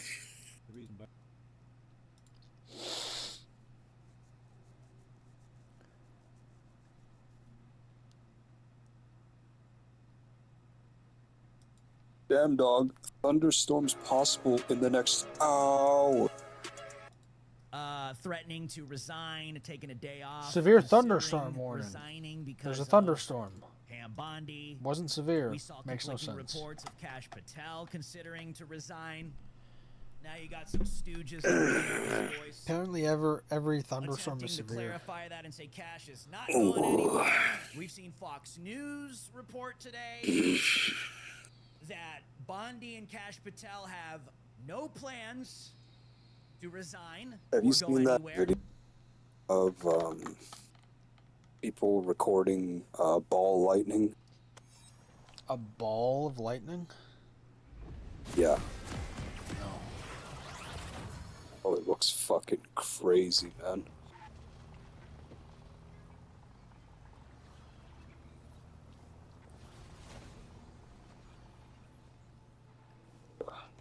Does your gym have those like giant exercise balls?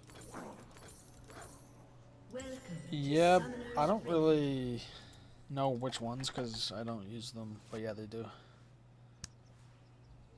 Yeah, it was like the size of that. You have a video of it?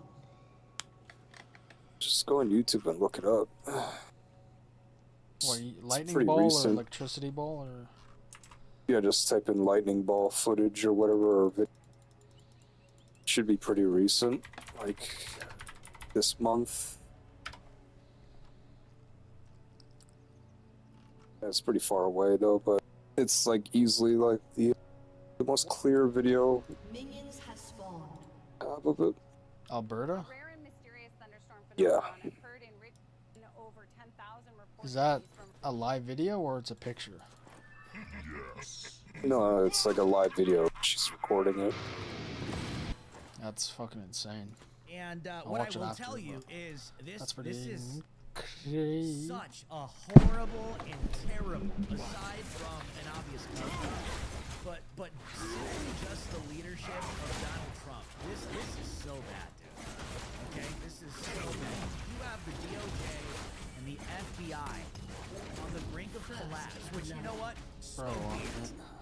I'm so What in the sick of NA am I this witnessing? collapse. Okay, when it comes to getting justice for children and exposing pedophiles, if the system needs to collapse in order for that to happen, then so be it. May God be glorified in that process, if that's what is happening, okay?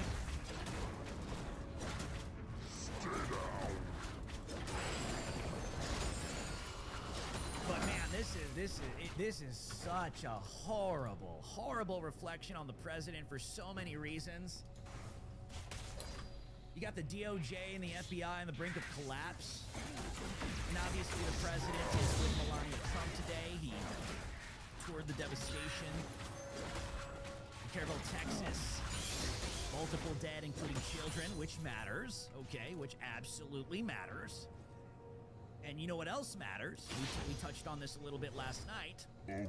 Towards the end of our broadcast, and we're going to touch on it again today, because it matters. Are the unaccompanied illegal alien minors that were discovered working at a marijuana farm in California that have connections of being Democrat donors. Well, this guy sounds like you when you do the troll voice. They all matter. Don't. Nice, dude. Because we're talking about kids, okay? We're talking about kids. We're talking about raped kids. We're talking about dead kids. It's just, this will be, and I told you guys, I told you, Donald Trump will not escape this, okay? It's not happening.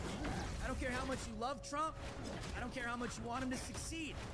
I don't care how delusional you are. I don't care how contorted you are and how much you've twisted yourself up into all of these mental gymnastics and pretzels. Actually, I think the light is closer to like 30 to 50 feet in diameter. And willingness to Fucking talk massive. to anybody It's alien stuff. has made this 1,000 million times worse. You know, it might be like an angel. That reporter for simply asking about the Epstein files. Yeah. And he was defending Pam Bondi in the process. I'm going to address that tonight too, because they're clearly trying to make Pam Bondi the fall guy here. And I say I am not voting for it. I don't believe it. Okay? And I'm going to get into that tonight. We got a lot of intel to cover on this subject. I got to take a look at it. It's Epstein related, man. Tucker Carlson just got done speaking. I think he was the main speaker. What the fuck is this? At Turning Point USA's Student Action Summit. I believe it's in Florida, Tampa, Florida. And Tucker Carlson spent like 5 to 10 minutes. We got some clips here, and I'm actually very shocked that this happened. Tucker Carlson tonight stood on a Turning Point USA stage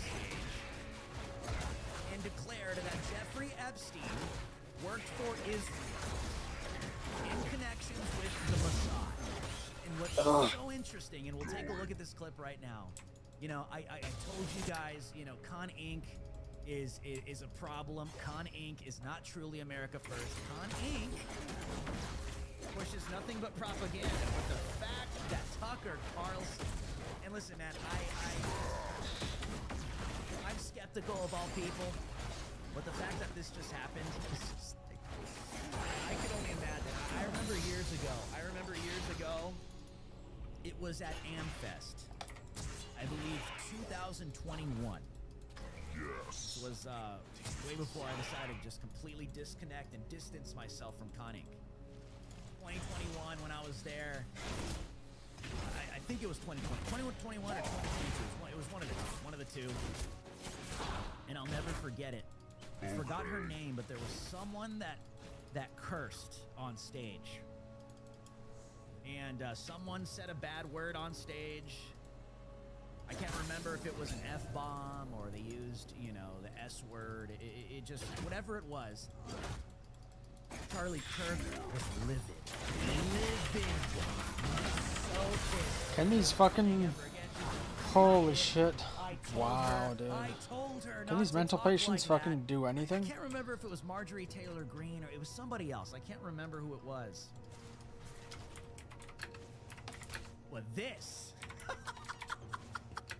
only imagine the look Got it. on, and I know these people, Charlie, the CFO of Turning Point USA, all of these shills, feminists and homosexuals and Zionists. I can only imagine the look on their faces when Tucker Carlson said this, dude. I can only imagine what's happening right now in Tampa Bay behind the scenes. I can only imagine. I wish I could see even Ben Shapiro's face when this was said on the Turning Point USA stage tonight. You are not allowed to say things like this at their events. I suspect this will be the last time you see Tucker Carlson speaking at a Turning Point event. I suspect because talking like this is, in their view, and I've seen this, I've been around it, talking like this is worse than dropping F-bombs in front of children at their events. Okay? They don't care if homosexuals are up there defending homosexuality. They don't care about any you can do anything else. Okay, they'll get mad if you know, Steve Bannon comes up and drops an F-bomb, you know. You can do any of that in front of kids, but anti-Semitism, that's the unforgivable sin. Don't you dare criticize Israel. Well, this specific Turning Point event, we're a student organization. This is the Student Action Summit. Obviously, college students, but they do have high school chapters. I could only assume there are minors here, right? Usually, like their other events. But we gotta watch this clip. We're gonna get into this stuff, but because right when I went live, this popped up on my feed, and I'm like, I had to do a double take. I'm like, no way. There's no way Tucker Carlson just said this on a Turning Point USA stage. If you have not seen this, let's take a look together.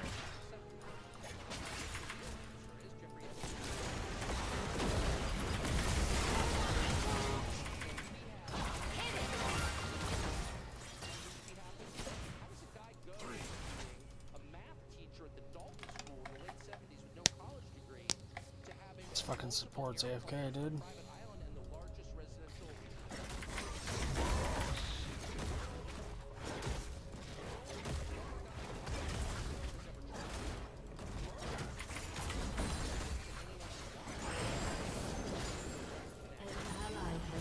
Oh, I'm gonna die.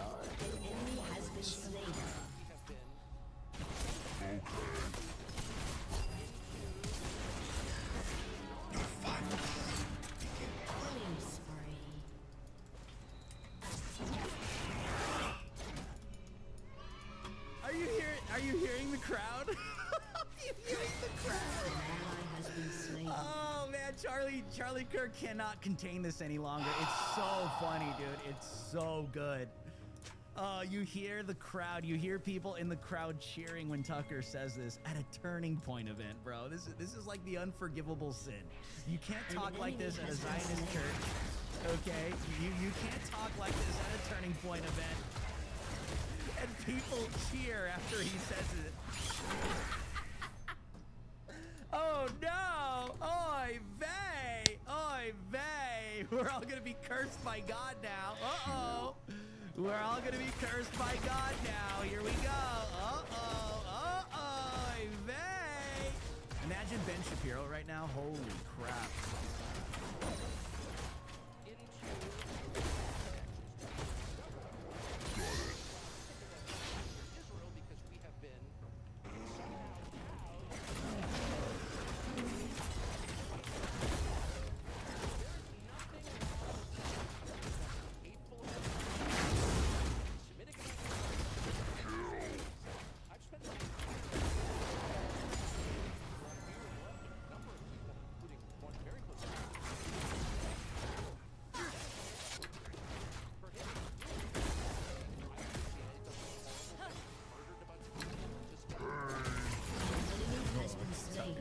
You know those are not days. He knows this. He knows this, but he knows he's talking to a student action summit.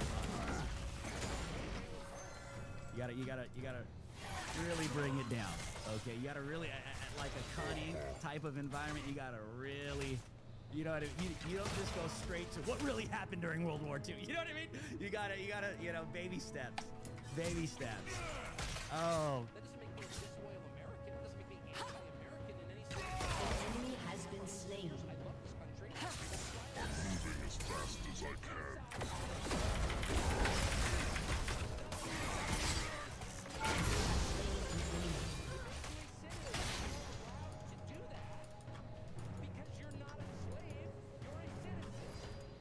Bad guy, bad guy, bad guy, bad guy, bad guy, bad guy. Can you imagine Charlie Kirk's phone right now, dude? Can you imagine? All the Zionists, all the donors, all the tiny hats. Oi, they, Charlie, Charlie, shut it down, Charlie, shut it down. Oh, it's gonna come out, it's gonna come out. Take that man, take that evil man off that stage, Charlie Kirk.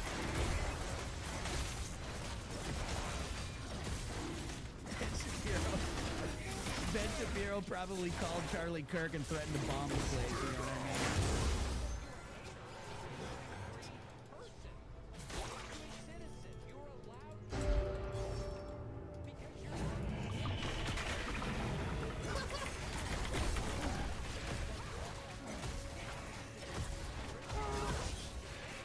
An ally has been slain. That's not creepy. It shouldn't be forbidden. And yet all of us have Turret plating will soon fall. say that somehow. But that's like too naughty and forbidden. Yes. Executed.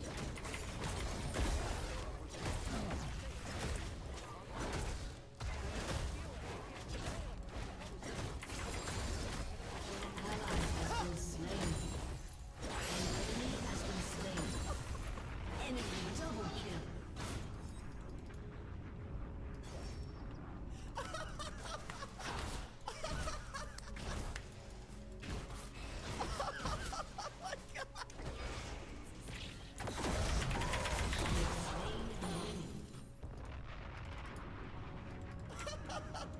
Oh, yes! Yes! Yes! At least somebody said it on that damn stage. Jeez. You know, I've been saying this for a long time. Charlie Kirk, dude, you are not going to be able to get away from this. Did I not tell you guys this? Remember maybe like a week ago? Remember I told you when Dinesh and Nick Fuentes both debated? And then when we were done, when we wrapped it up, I told you guys, this is the next step to what everyone wants to see. And you want to know what everyone wants to see? They want to see Charlie Kirk and Nick Fuentes debate. And a bunch of retards were like, you have to debate some dweeb on the internet? And remember I told you he's not going to be able to evade this for too long. It's here, man. It's here. Your misinterpretation of Genesis chapter 12 is collapsing, my friend. An enemy has been slain. Fast as I can. has been to create a lot of resentment and also hate online.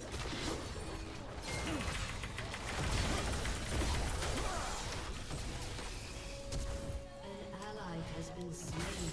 I will not be impeded. I'm telling you guys, this is basic stuff for you and me, but the fact that this is being said on a stage like this, there's so many like, college kids that like fall for like the Connie slot, you know what I mean? That fall for like all of that crap, that are hearing this for the very first time and are like, what? Wait, what do you mean the former Prime Minister of Israel was living with Jeffrey? I'm telling you, dude. Oh my.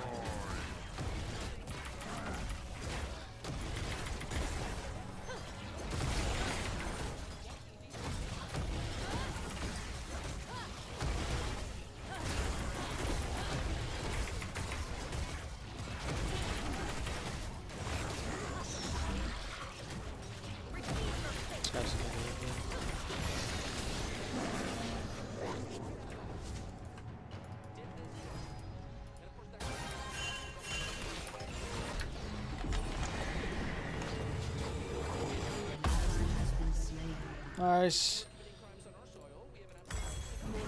Has destroyed a turret. Your turret has been destroyed. Oh shit, man. Fucking suck. Has destroyed a turret.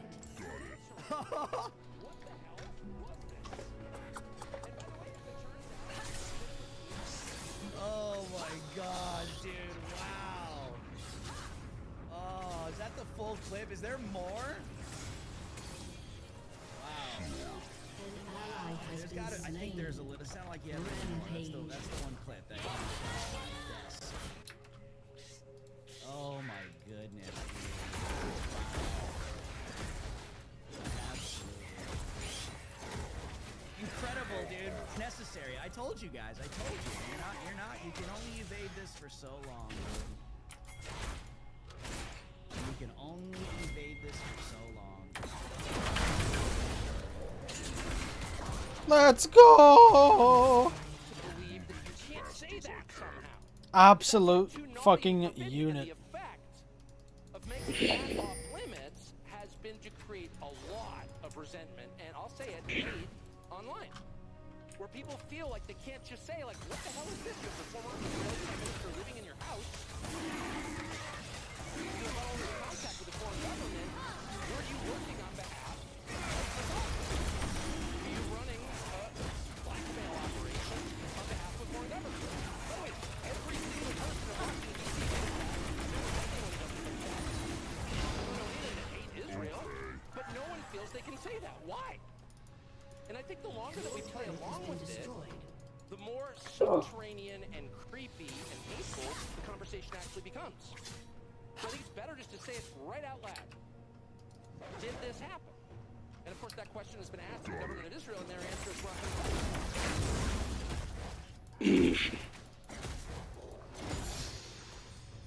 and I think our answer should be, no. As long as we're sending you money, if you were committing crimes on our soil, we have an absolute right to know, did you do this or not? And yet everybody has been so brainwashed into thinking that's somehow an expression of hate or bigotry, when it's not. It's a baseline question that every U.S. citizen has a right to an answer on. What the hell was this? And by the way, if it turns out that it was nothing at all, somehow Jeffrey Epstein really did earn $165 million getting which is a lot more than most people pay their accountants. And that none of this was actually a foreign intel operation. And that there was no blackmail involved. That actually Bill Gates was just hanging on the island because the weather was especially good. No one was videotaped doing anything immoral or illegal, and then that was used against them to get them to obey. If all of that is false, tell me how it's false. But don't call me a lunatic. And when Fox News runs a piece, as they did yesterday by Hugh Hewitt, saying that anybody who's got even more some kind of nutcase with an unhappy personal life, spending too much time on Twitter, fever swamps of conspiracies. You know, up yours, buddy. Why don't you answer the question then? Don't let anybody insult you, anybody, and I mean anybody, ever, get away with insulting you instead of answering a legitimate question. Okay? Ever. And that's all the Zionists ever do. You're an anti-Semite guy. You're not a real believer. Haven't you read your Bible? There's never a legitimate. Never. They won't even debate you. Because they think God's gonna curse them, and like you're like a spawn of Satan.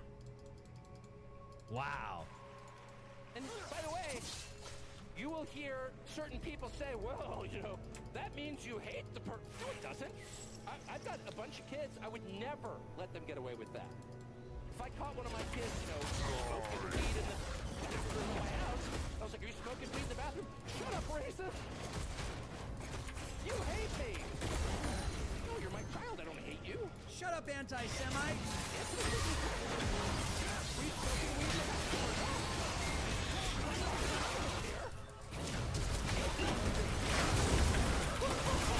Oh my god, absolute unit.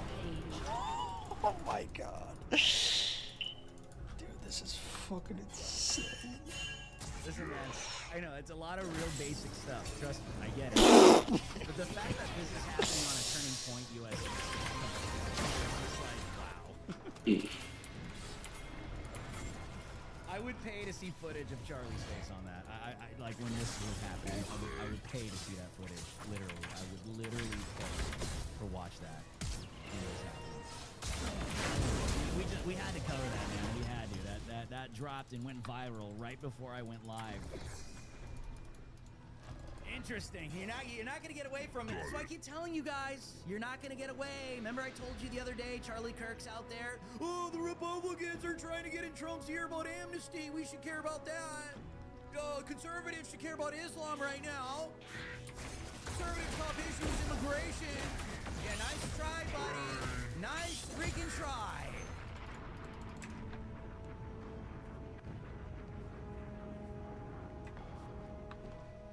Nice freaking try. But anyways, okay, let's get into this intel for tonight. But before we do, we are 100% independent here on Drew Hernandez Live. If you would like to support the broadcast, you can do so. You can do so by dropping some gifted memberships to not only support Drew Hernandez Live, but Blessering in the chat. And we love to see that here on the channel. You can drop it now, mid-show, or the end of the show, whenever you would like. It's okay. We'll get to it. It's Friday.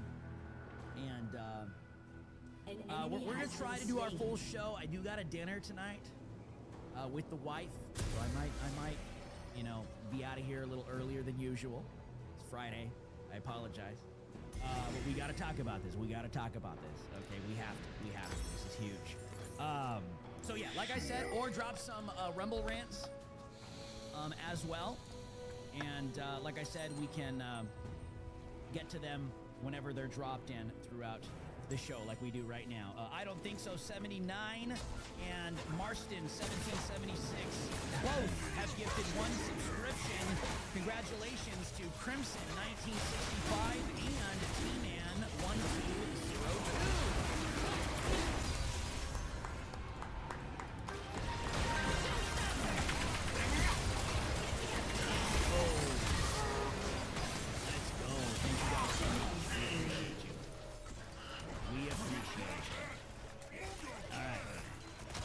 Bless the Rigga. No Rigga left behind, man. I'm so glad, dude. I'm so glad. I just knew at the time, man. The Lord is leading me. You gotta get out of here, man. You gotta get out of this Kanye machine. This just ain't it. This ain't it. And now where we're at today, I 100% see what the Lord is doing at the time. It's one of those things where everything's kind of crumbling down. You're like, how many times that has happened? A few months go by, weeks, maybe even years, and you look back and you're like, wow, yeah. Ain't no way I was gonna be part of any of that. What the fuck did I just Torpedo Man _ has gifted 5 subscriptions.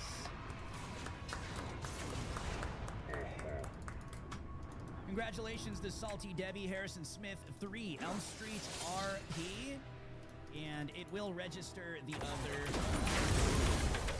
07s in the chat to every single one of you guys. Thank you guys so much. Unstoppable. Damn, dude, I'm actually massive right now.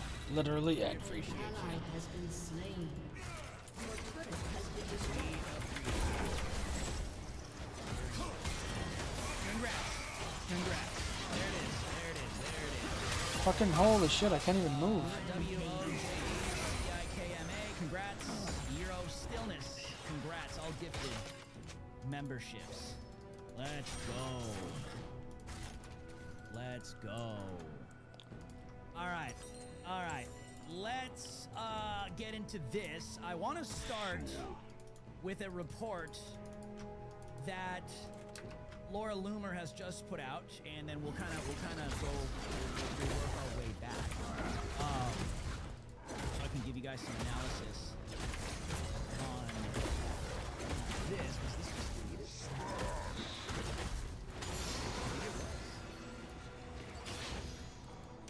Or is this the same?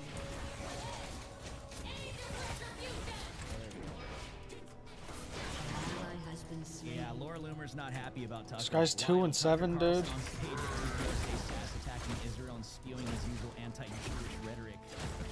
I'm sure the Jewish USA donors are going to love this.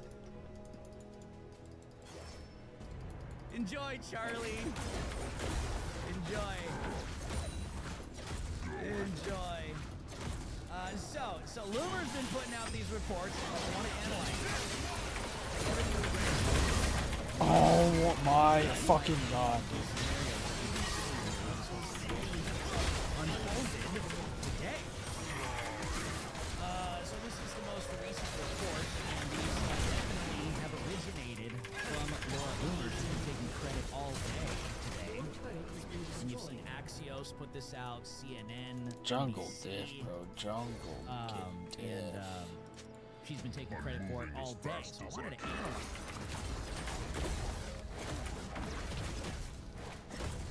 The DOJ is now in chaos, and they are in preservation mode, trying to get Kash Patel and the FBI to send Scam Blondie and AstroTurf their false narrative that there is no disagreement between Blondie, Dan Bongino, and Kash Patel.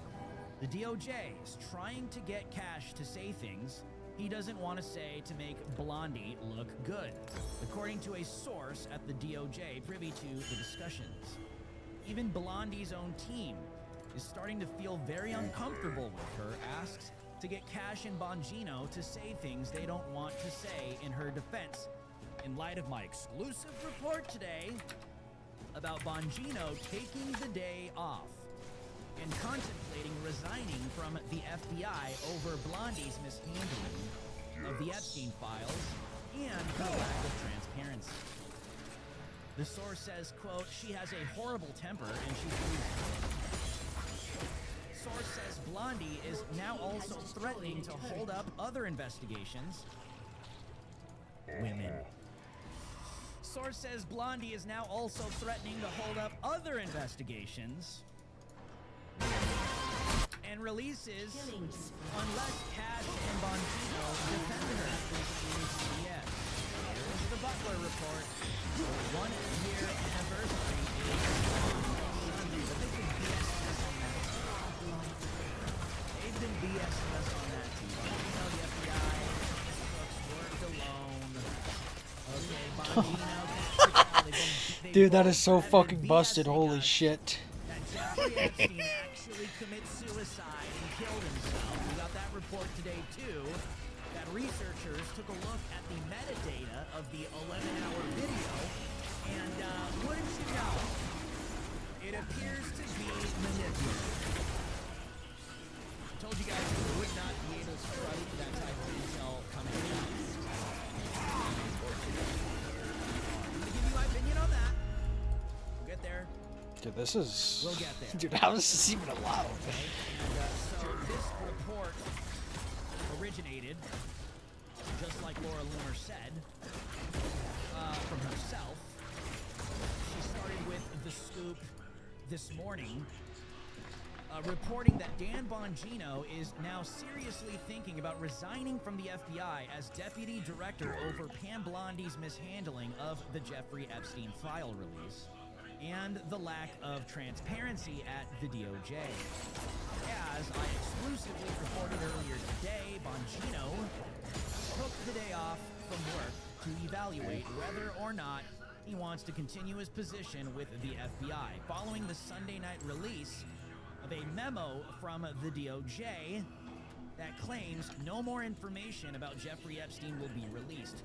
Source tells me it's very likely that Bongino resigns from the FBI unless Pam Blondie is fired by the presidency or resigns from the DOJ.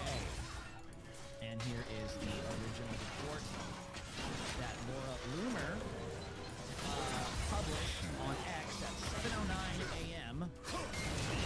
That's Pacific local my time. On July 11th, 2025, which is at 4.3 million views. FBI Director Cash and Dan Bongino are livid with Attorney General Pam Bondi over her DOJ memo and the lack of transparency from her office regarding the Jeffrey Epstein files. Dan Bongino is taking the job as Director of the FBI.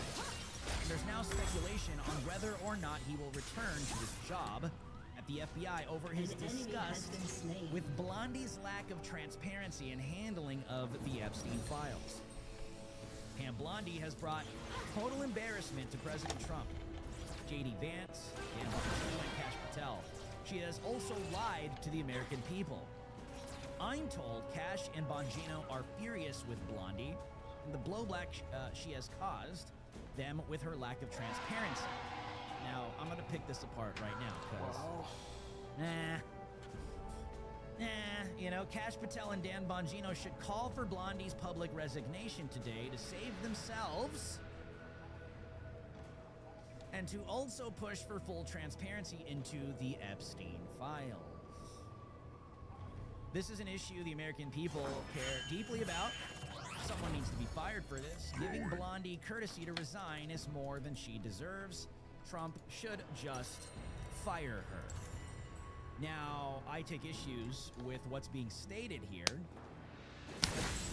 Whether this is true or whether it is not. Still, I want to address it for what we are seeing that is being reported in these scoops from Laura Loomer herself.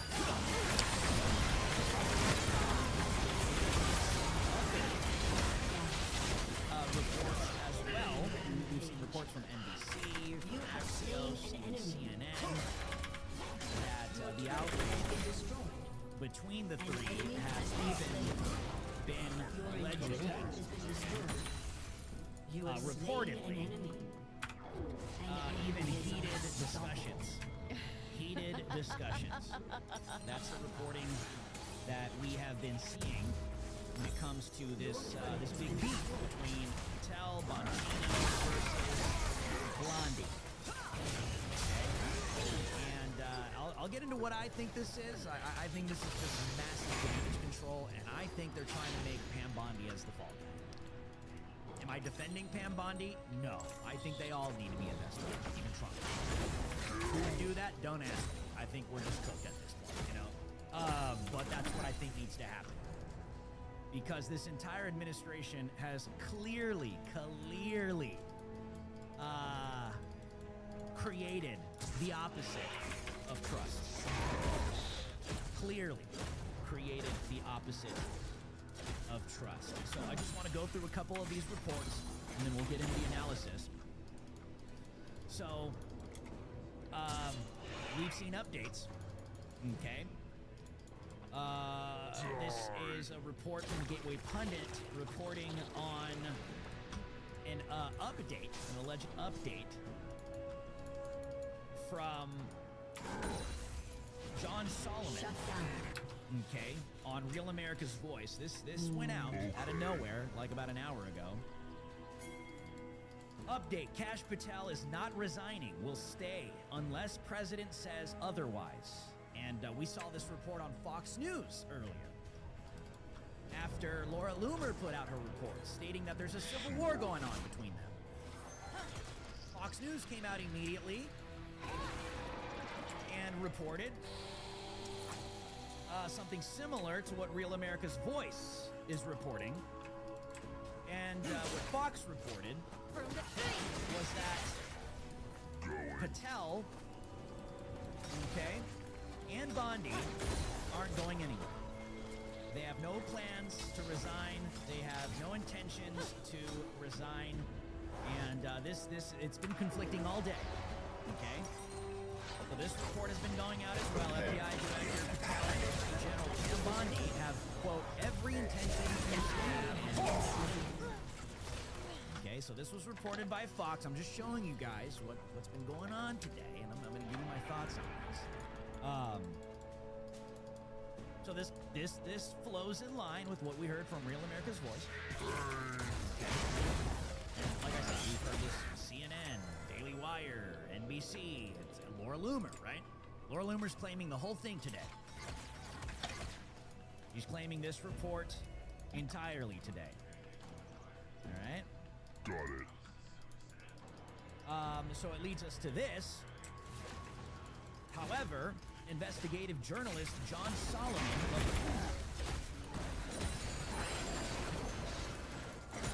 Just the News set the record straight with an update on Friday night. According to Solomon, Patel is overseeing one of the largest criminal conspiracies in FBI history. A decade-long coordinated effort to sabotage Donald Trump's president re-election and comeback.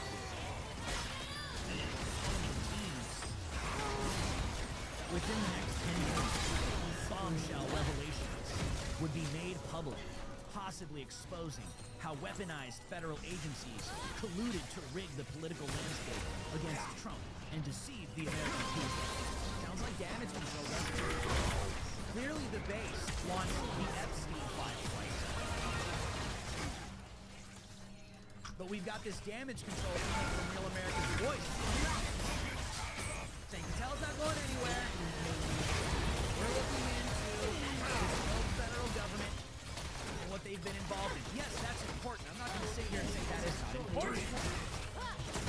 They both are, but clearly the base wants the Epstein files through. Again, follow the cat laser, follow the laser pin. Over here, it's coming.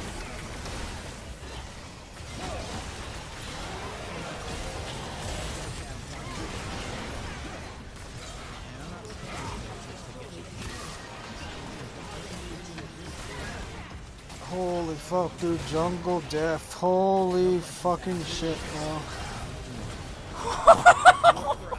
Dude, that was fucking insane. Holy shit. Whew. And this is what the base wants. What's going on, dude? Dude, that was so busted. What I just fucking did. What happened? Resigning alongside of Dan Bongino. It is not true. My reporting makes very clear. Cash Patel going nowhere unless the president tries to move Cash Patel. He's there for the long haul. Why is that? Because the FBI has a major investigation that looks at the last 10 years of what happened to Donald Trump in one large conspiracy case. No one's going to give that opportunity up. Now, it is true that Dan Bongino is taking a few days to reconsider whether he wants to stay in the job. That's his decision. He's gone through these things before. There have been times when he's been on radio, he got mad, took a couple days off. I bet you he'll come back when it's all done. But Cash Patel is going nowhere. And I think next week, over the next 10 days, and the base who's been wondering, where's all that accountability? They're going to get some big surprises over the next week concerning where the conspiracy began a few weeks. I'm so glad I'm not on this damn network anymore. You guys have no idea. Like, and it's not about me, like, feeling right or vindicated. It's about, like, me knowing that God took care of me. This is insane. Don't worry about the Epstein stuff. You're going to get something else. What? They're going to get some read the room, dude. Big surprises over the next week concerning where the conspiracy began. That was fun. A few weeks before. From around the world, dating all the way back to the 12th century. Reports from pilots, sailors, scientists, and everyday people. But only a handful of them have actually been documented in a video this well. Ball lightning can range from size from grapefruit to basketball, sometimes even meters wide, and the light can vary from red to blue to orange or yellow. They are typically found sort of just above the ground, and they sort of float or hover right above where the lightning strike actually occurred. However, there have been reports of these balls actually moving, and sometimes even moving through windows and moving indoors. Ball lightning is not an optical phenomenon. It is a real thing, and it's caused by intense thunderstorms, but scientists are still trying to figure out the exact cause. Now, there are several theories, and one of the most widely accepted theories is that the lightning strike actually vaporizes silicone in the ground, which is found in some soils. And then the silicone reacts with oxygen in the air, creating a glowing plasma ball just above the ground. There's another theory that suggests that the lightning ionizes particles in the air, like gases or water vapor, and then it creates this clump of ionized plasma, which... Bro, I feel like trying to explain that is fucking fake as shit, dude. It's not fucking plasma on the fucking ground, dude.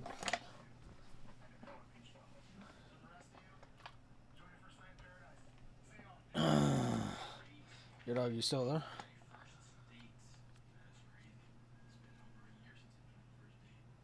Yeah, what happened?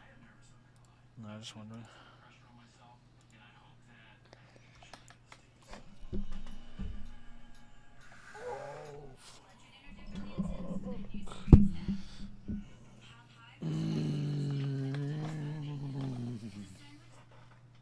Mike Johnson flip.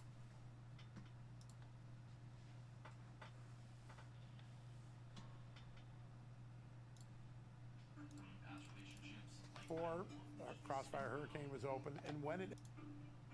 I don't have to perform.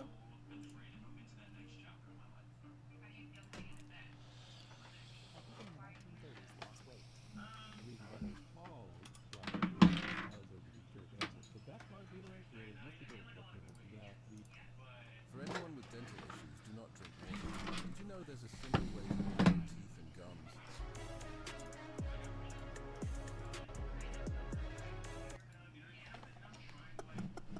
Trump is confirming Laura Loomer's reporting that everybody is against Bondi in Trump's orbit, but Trump himself. And did I not tell you this last night? According to his behavior, he's the one defending Pam Bondi. He's been doing this for months. Now, I believe Laura Loomer's reporting. There's a lot I disagree with politically, my opinions, when it comes to myself or what Laura Loomer has to say, but on her reporting, I think it was spot on. However, Trump wasn't in agreement with you, and I tried to tell people this yesterday. I tried to tell people, just do not be surprised if this man comes out and defends Bondi and throws everybody else that's not falling in line under the damn bus as a result. So I think Laura Loomer's reporting was true. I just think Trump just threw Laura Loomer under the bus now too. I don't think Laura Loomer was lying. I think she was telling the truth, but the one thing Laura Loomer miscalculated on was the possibility that Trump is going to defend Pam Bondi from everybody that is clearly trying to make Bondi the fall guy. And you got to ask yourself, why? Okay, that's the biggest question mark on the face of planet Earth right now is on Donald Trump. Okay? Like I said, I try to be as objective and fair as I possibly can with my analysis, all right? And I think Laura Loomer was telling the truth, but she just miscalculated that Trump was on the wave, the anti-Bondi wave.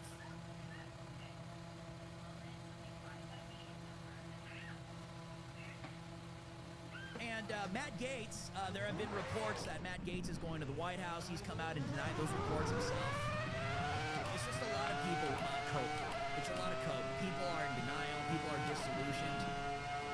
They're reaching for anything and everything. Matt Gaetz himself has confirmed he's not going to the White House. There is no meeting between him and Trump. And what we get is this statement from Trump. Okay? So Trump actually confirms Laura Loomer's reporting that in his orbit it's anti-Bondi time, yet he disagrees. What's going on with my boys, and in some cases, gals? This is the second time this week President Trump has defended Pam Bondi publicly.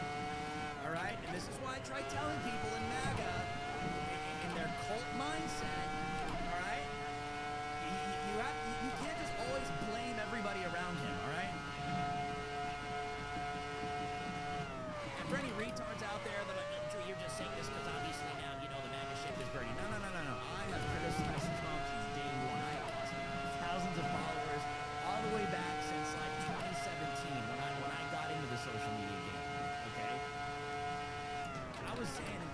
that Trump will not be president in 2020 because they're going to rig the election and steal it, and MAGA, the backlash, they called me a traitor, they called me not a Christian, they said I wasn't trusting the plan, and I ended up being right about that.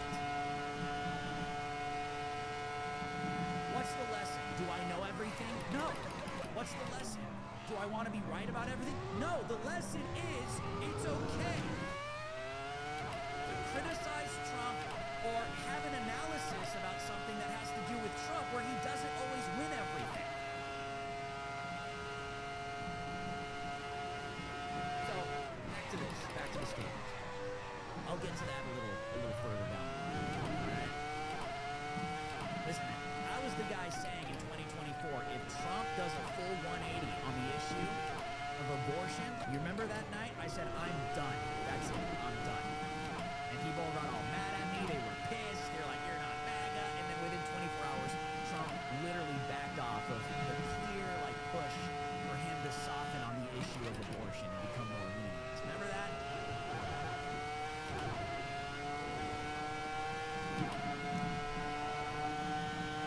But here we are. All right? Honestly, there will still be people out there that are still in full-blown denial. Full-blown denial. Listen to this. This is your president, okay? It's not good. What's going on with my boys and in some cases gals? They are all going after Attorney General Pam Bondi, who is doing a fantastic job. We are on one team, MAGA. I don't like what's happening. We have a perfect, okay? We have a perfect administration. Hey, by the way, hey, Trump, the only perfect administration and righteous government that will ever exist will be the Lord Jesus Christ's when he returns. Repent, bend your knees to the floor again, because it seems like you forgot. You love to say, God saved me on J13. But the only perfect administration will be the Lord Jesus Christ. Not yours, dude. Period. We have a perfect administration. Clearly, Trump has some kind of messianic messiah complex now. And I think it's due to the base becoming a cult. And this is why I have always warned people, and I've always told MAGA, stop it, dude. Stop thinking that way. You gotta criticize this guy, especially when it's appropriate. And people get mad at me, they're like, you're not a real Trump supporter, you're a fan, all this crap. And yet here we are. And yet here we are.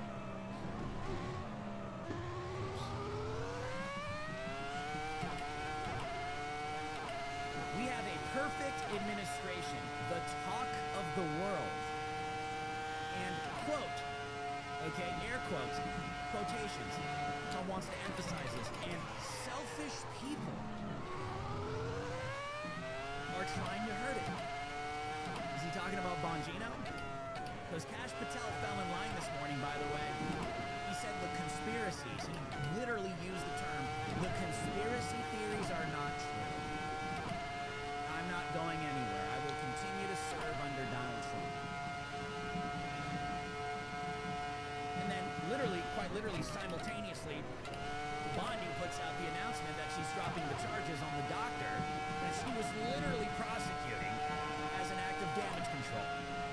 Which, praise God for the doctor, because he doesn't deserve to be prosecuted. I think he's a hero, but clearly it's an attempt to distract you over and over and over and over, and it's been happening. Happening ever since the retards with their binders.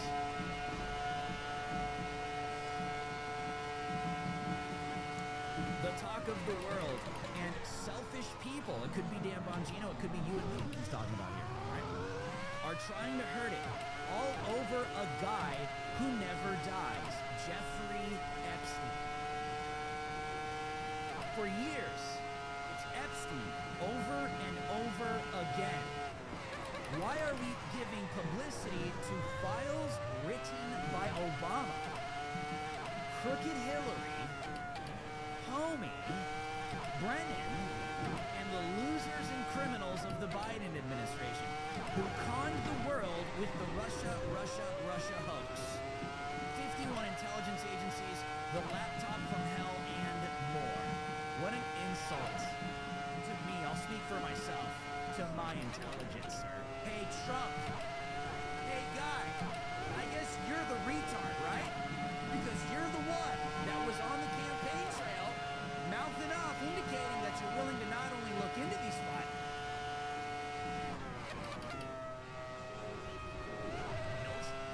but release them as well to get down to the bottom of it in the truth.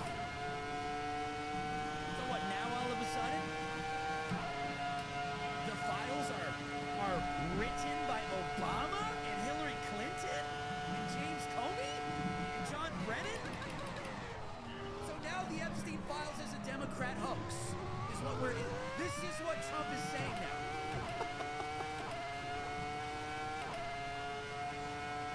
The Epstein files, according to Donald Trump, is a Democrat hoax, and it kind of leans into the crap that I've been opposing all week. Is, well, obviously, which you know, it doesn't make sense because Trump mentions crooked Hillary and Obama. So that doesn't mean the files that were destroyed during the last regime. Trump is going all the way back to Obama's involvement with these Epstein files. And that the files are illegitimate, not because the Biden regime, Joe Biden and Kamala Harris, and that DOJ and FBI tampered and destroyed the evidence. It goes all the way back to Obama and crooked Hillary Clinton. And I'm expected to believe this after this man, on his legendary campaign trail, promised to release something. So I guess this whole thing was just a Democrat hoax the whole time, right, Trump? There are countless videos of Trump talking about Epstein, the island, okay? Famous videos, famous clips. I don't have to pull them up. You've seen them.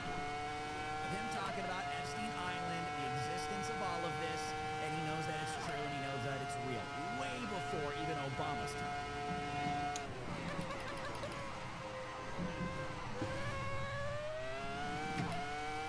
And Epstein was under investigation even before Obama's term, the Obama era.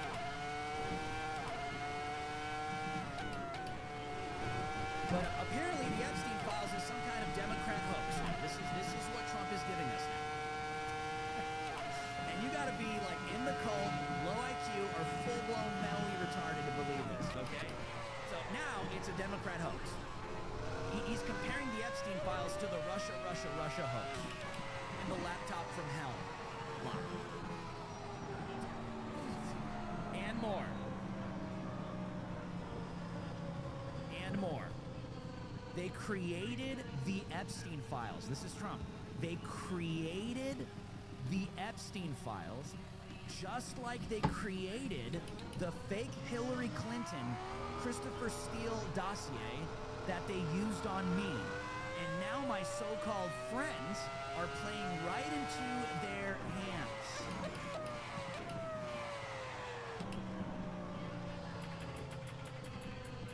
This is what Trump is going with, guys. This is what Trump is going with. It's a Democrat hoax. It always was a Democrat hoax. So I guess Trump was just playing into their hands on the campaign trail when he was making it clear he would put this list out. He would put these files out. It just never existed. None of this was ever real, guys. It was all... Or your closet. Or your closet. Or your closet. No, but here's... That's why... Oh, as a result. Because if what Trump is saying is true, okay, well then where's the investigation? Are we going to hold these people accountable? Well, he didn't hold Hillary accountable his first term, and he sure as hell is not going to hold her accountable the second.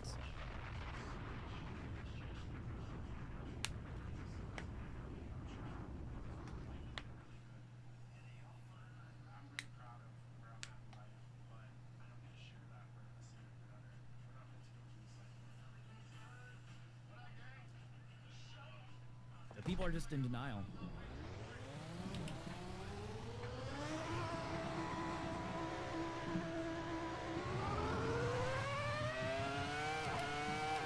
think people are in denial. Where's the investigation then, Trump? Don't you think this is kind of a big deal you just admitted in front of the whole world? You know? Shouldn't we be going after Obama, Hillary, Comey, Brennan, and the losers and criminals of the Biden administration? For this? No. Obama's chilling somewhere getting sodomized. Obama's somewhere getting sodomized. Obama's somewhere spreading his cheeks. He's chilling. It'd be a big freaking deal if what Trump is saying is true. I guess we're just, no, Trump wants you to just let it go. It doesn't matter. Nobody cares. They created this massive hoax. And nobody cares. We're not going to get down to the bottom of it.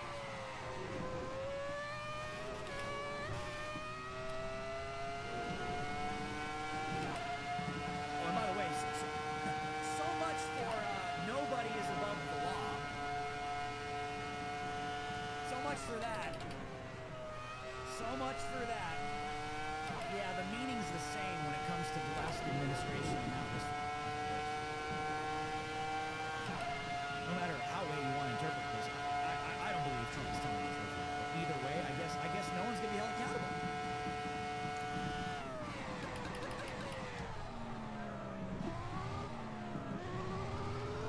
So much for nobody is above the law under this administration.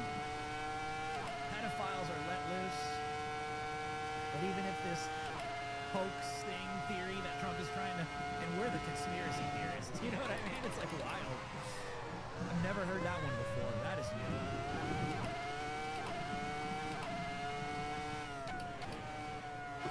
That is new. Where are the Trump impersonators now, bro? Huh?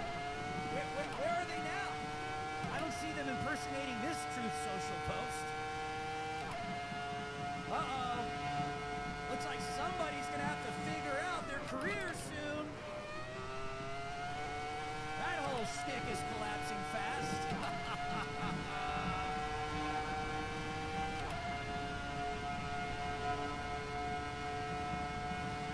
That's why I've always told people, don't make Trump your career, man.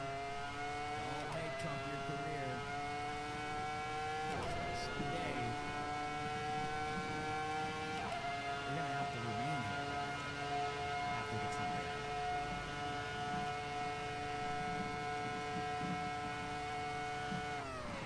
All those people are getting hit hard right now. They're gonna have a hard time now. Yeah. Good luck, Trump impersonators. Good luck. Good luck. Good luck. Have fun with that, dude. Have fun with that. I don't see any impersonations of this one.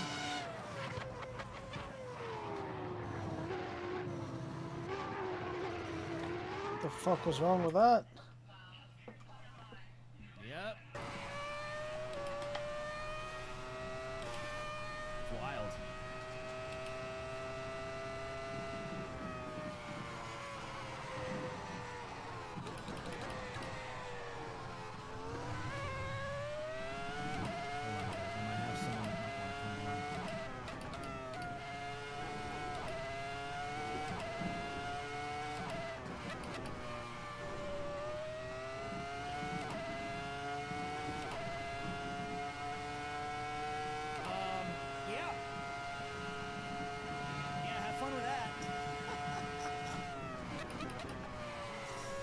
Have fun with that, all the Trump impersonators. Trump impersonators' hardest hit. I'll do the cat turn thing, you know? The cat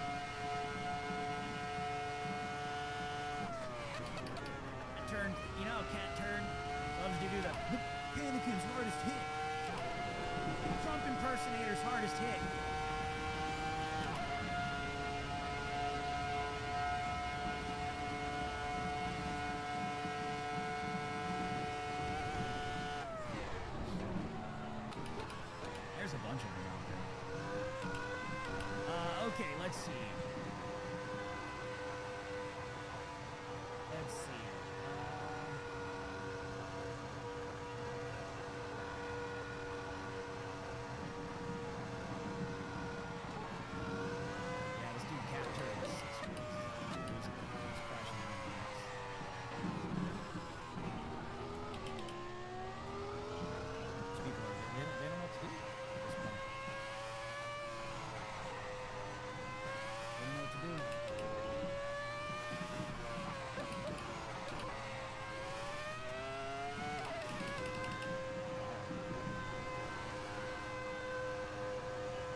people.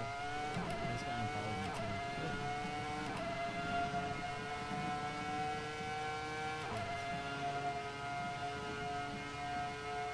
If you no longer support President Trump or the MAGA movement, have the balls to say it here. Proudly put your hand over my reply so I have receipts. Proudly tell the world how much you hate Trump and all his loyal supporters. Let's see who you are. So a year from now we can laugh at you. These people think it's a game. These people think this is a game. They think it's a game. They think this is a damn game.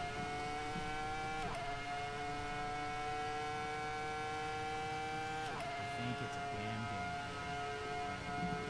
It's a game to you, huh, dude? It's just a game to you. Even after this, still, bro. It's so pathetic. It really is.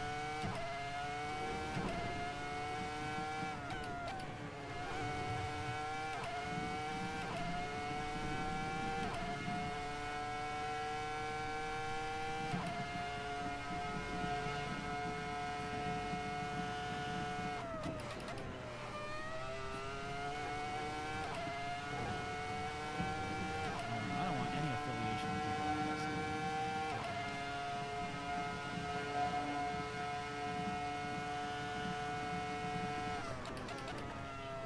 No thanks.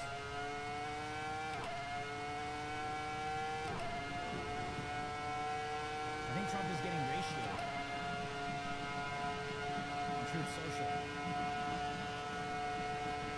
Let me see.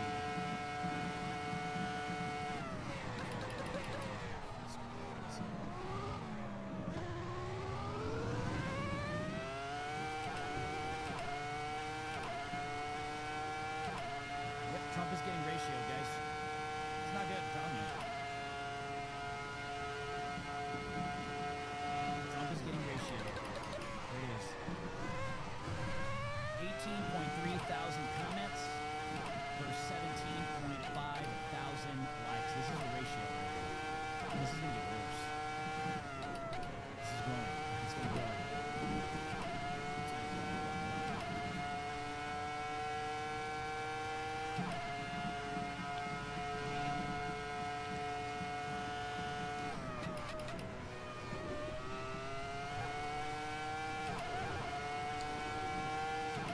What's going on, man? What are you guys? I got Elijah on the phone. And what are your thoughts on this Trump's getting ratio? Did you see that? Trump's getting ratio. From one of his biggest supporters, aka fake turd shout out to Riff TV. An individual by the name directly Bruce Lavelle. If you read he said senior long-term advisor to President Trump, he said this: be aware of fake MAGA influencers spreading lies to turn you against real Donald Trump. These frauds are trying to divide us. Unfollow them and stick with true supporters of the MAGA movement. Should we compile a list of these controlled infiltrators sowing division against the Trump administration? Which they compile the list here. Candace Owens, Steve Bannon, Laura Loomer, Jack Posobiec, Hodge twins, Julie Kelly, Nick Sortur, Gunther Eagleman, Charlie Kirk, Megyn Kelly, Benny Johnson, and Tucker Carlson. I'm going to ask you, if Steve Bannon, Jack Posobiec, Julie Kelly, Charlie Kirk, and Benny Johnson are calling you out on your bullshit, maybe, just maybe, you're full of shit, and perhaps you're wrong. That's crazy. They're trying to say that Tucker, Benny, and Megyn Kelly and Charlie Kirk, Gunther Eagleman, Julie Kelly.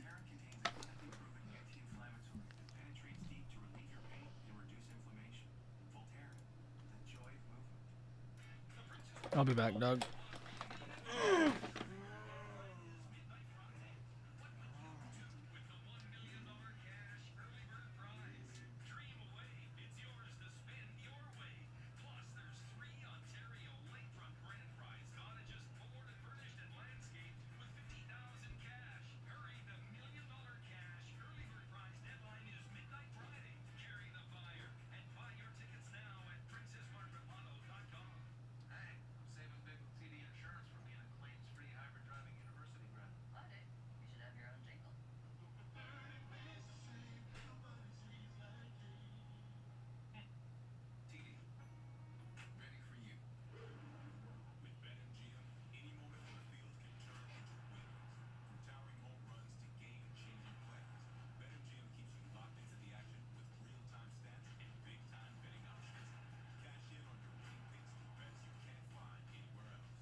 about this more. I don't want to go on much, but I'm saying. No, keep going. that's Everyone's their listening, list. dude.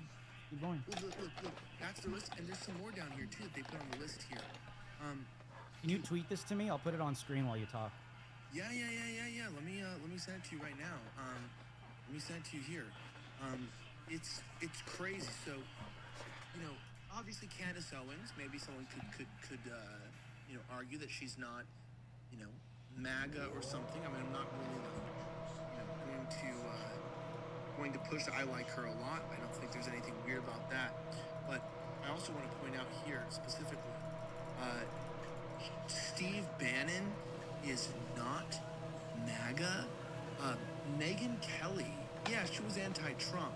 But you know what Megyn Kelly said? Megyn Kelly today said that Epstein is Mossad. That's why we're protecting him. Benny Johnson is the most Benny Johnson did the biggest Trump dance at the America Fest last year. And Tucker Carlson, I want to remind you this. I was at the RNC last year. When they call me fake MAGA, I flew in from Australia, 24 hours. People don't know how difficult my visas have been. It was hard for me to get back to America. Currently, right now, I am not able to get back to Australia. I'm working with senators there. I'll talk about that later publicly, but I don't want to get into that. I have multiple international issues, including legal issues. So do you. I'm supporting Trump. But look at this list. We've all been put on lists. And now it looks like a new list. But I'm saying, but to put on this list,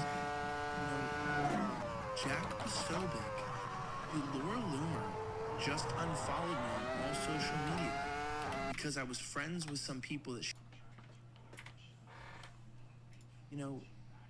Jack Posobiec, Laura Loomer just unfollowed me on all social media because I was friends with some people that she didn't like.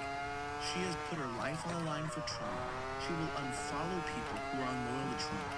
I have no bad things to say about her, but she'll unfollow you if you won't pledge your allegiance to Trump. And she's considered disloyal because she wants to expose the pedophile ring. Dude, this is crazy. Yeah. And I hate to say it, but Harry Sisson is like, man, this is very bad. Trump's base seems divided. I did not know that being against Israeli pedophile blackmail rings would make me a liberal. So, I'm as shocked as you are, mate. I agree, and I have the post right here. Bruce Lavelle, right? Well, yeah, you sent this to me. Yeah, beware of fake MAGA influencers spreading lies to turn you against Trump. These frauds are trying to divide us. Unfollow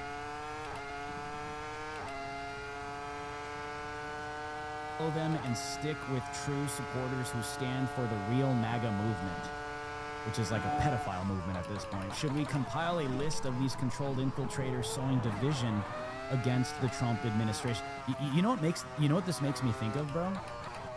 What lists have they already been trying to compile under this administration? Let's talk about it. Which ones? You know which ones. Oh, I know all the lists. I want to hear about it. The anti-Semite lists, the anti-Israel lists. You had Congress that was trying to make it illegal to boycott Israel. They're already going after kids on college campuses in the name of anti-Semitism. There's definitely going to be a massive connection between these two. And I think that might be the reason why you're seeing, let's see, who's on this list? Charlie Kirk, because of what just happened. I mean, you had Laura Loomer blow out last night. Like, had a full-blown blowout. Did you see that? After what Tucker said on stage? Yeah, but listen. I'm saying there's going to be a connection between those two, for sure. But it's bad, because listen to this. So, one of my journalists and contributors, her name's Sarah Stock. She's really fantastic on what she does. And she told me that when she arrived at America Fest, she thought the conference was over. She's from the West Coast, so it took her a while to get over the time change. And she saw all these people leaving, and she noticed that they all looked similar, right? She was like, these people all look kind of like maybe they're relatives of Epstein. And she walked in, didn't know as Tucker was speaking, and Tucker was talking about this. And basically, the audience was split, where half the people who didn't support, Tucker, didn't support, all this bullshit. They left his speech. You'll see some videos. There's like half of the room's empty. Yeah. And what we're finding out is what MAGA means now to a lot of people is undying support for Israel. And I don't buy Tim Dillon's take of like, well, they thought, they might kill him. Dude, they're gonna kill him no matter what if they have the chance. They try to kill our ICE agents. They try to kill our influencers. They try to kill our congressmen, right? Steve Scalise, shout out. But realistically speaking, when Megyn Kelly is telling you, hey, this Israel's becoming a problem, this doesn't mean they're red-pilled or they're J-pilled or whatever's going on. What it means is that Israel is controlling the Republican Party, and a lot of us who are pro-America, we're not even anti-Israel. We're not even anti-Jew. We're not anti-anything. In fact, but here's the point, there's no sacred cow. I don't even care, like, people say, oh, well, are you against Israel and Jews? I'm against American liberals. Those are my countrymen. I'm pro-America, but I'm against American liberals. If you're going against the patriotic movement to restore this country to its founding principles, then fuck you, So you can't call me names. I'm not anti-American for fighting, against liberals. I'm not anti-American for, fighting against Biden. This cover-up of Epstein is more consequential and scandalous than the covering of Biden's dementia. That's all I've got to say. No, 100%, and that's why I've always tried to point out to people is like, when you take a look at how the left operates, where everything is a Nazi, right? Everything they disagree with, there's no argument, there's no debate, there's no conversation. It's just, you're a Nazi, therefore you cannot be heard. Dude, it's happening. The same exact thing happens in the right wing, the GOP, with the Republicans. Literally the same thing. Like, if you bring up the topic of anything that makes Israel look bad, well, then you're an anti-Semite.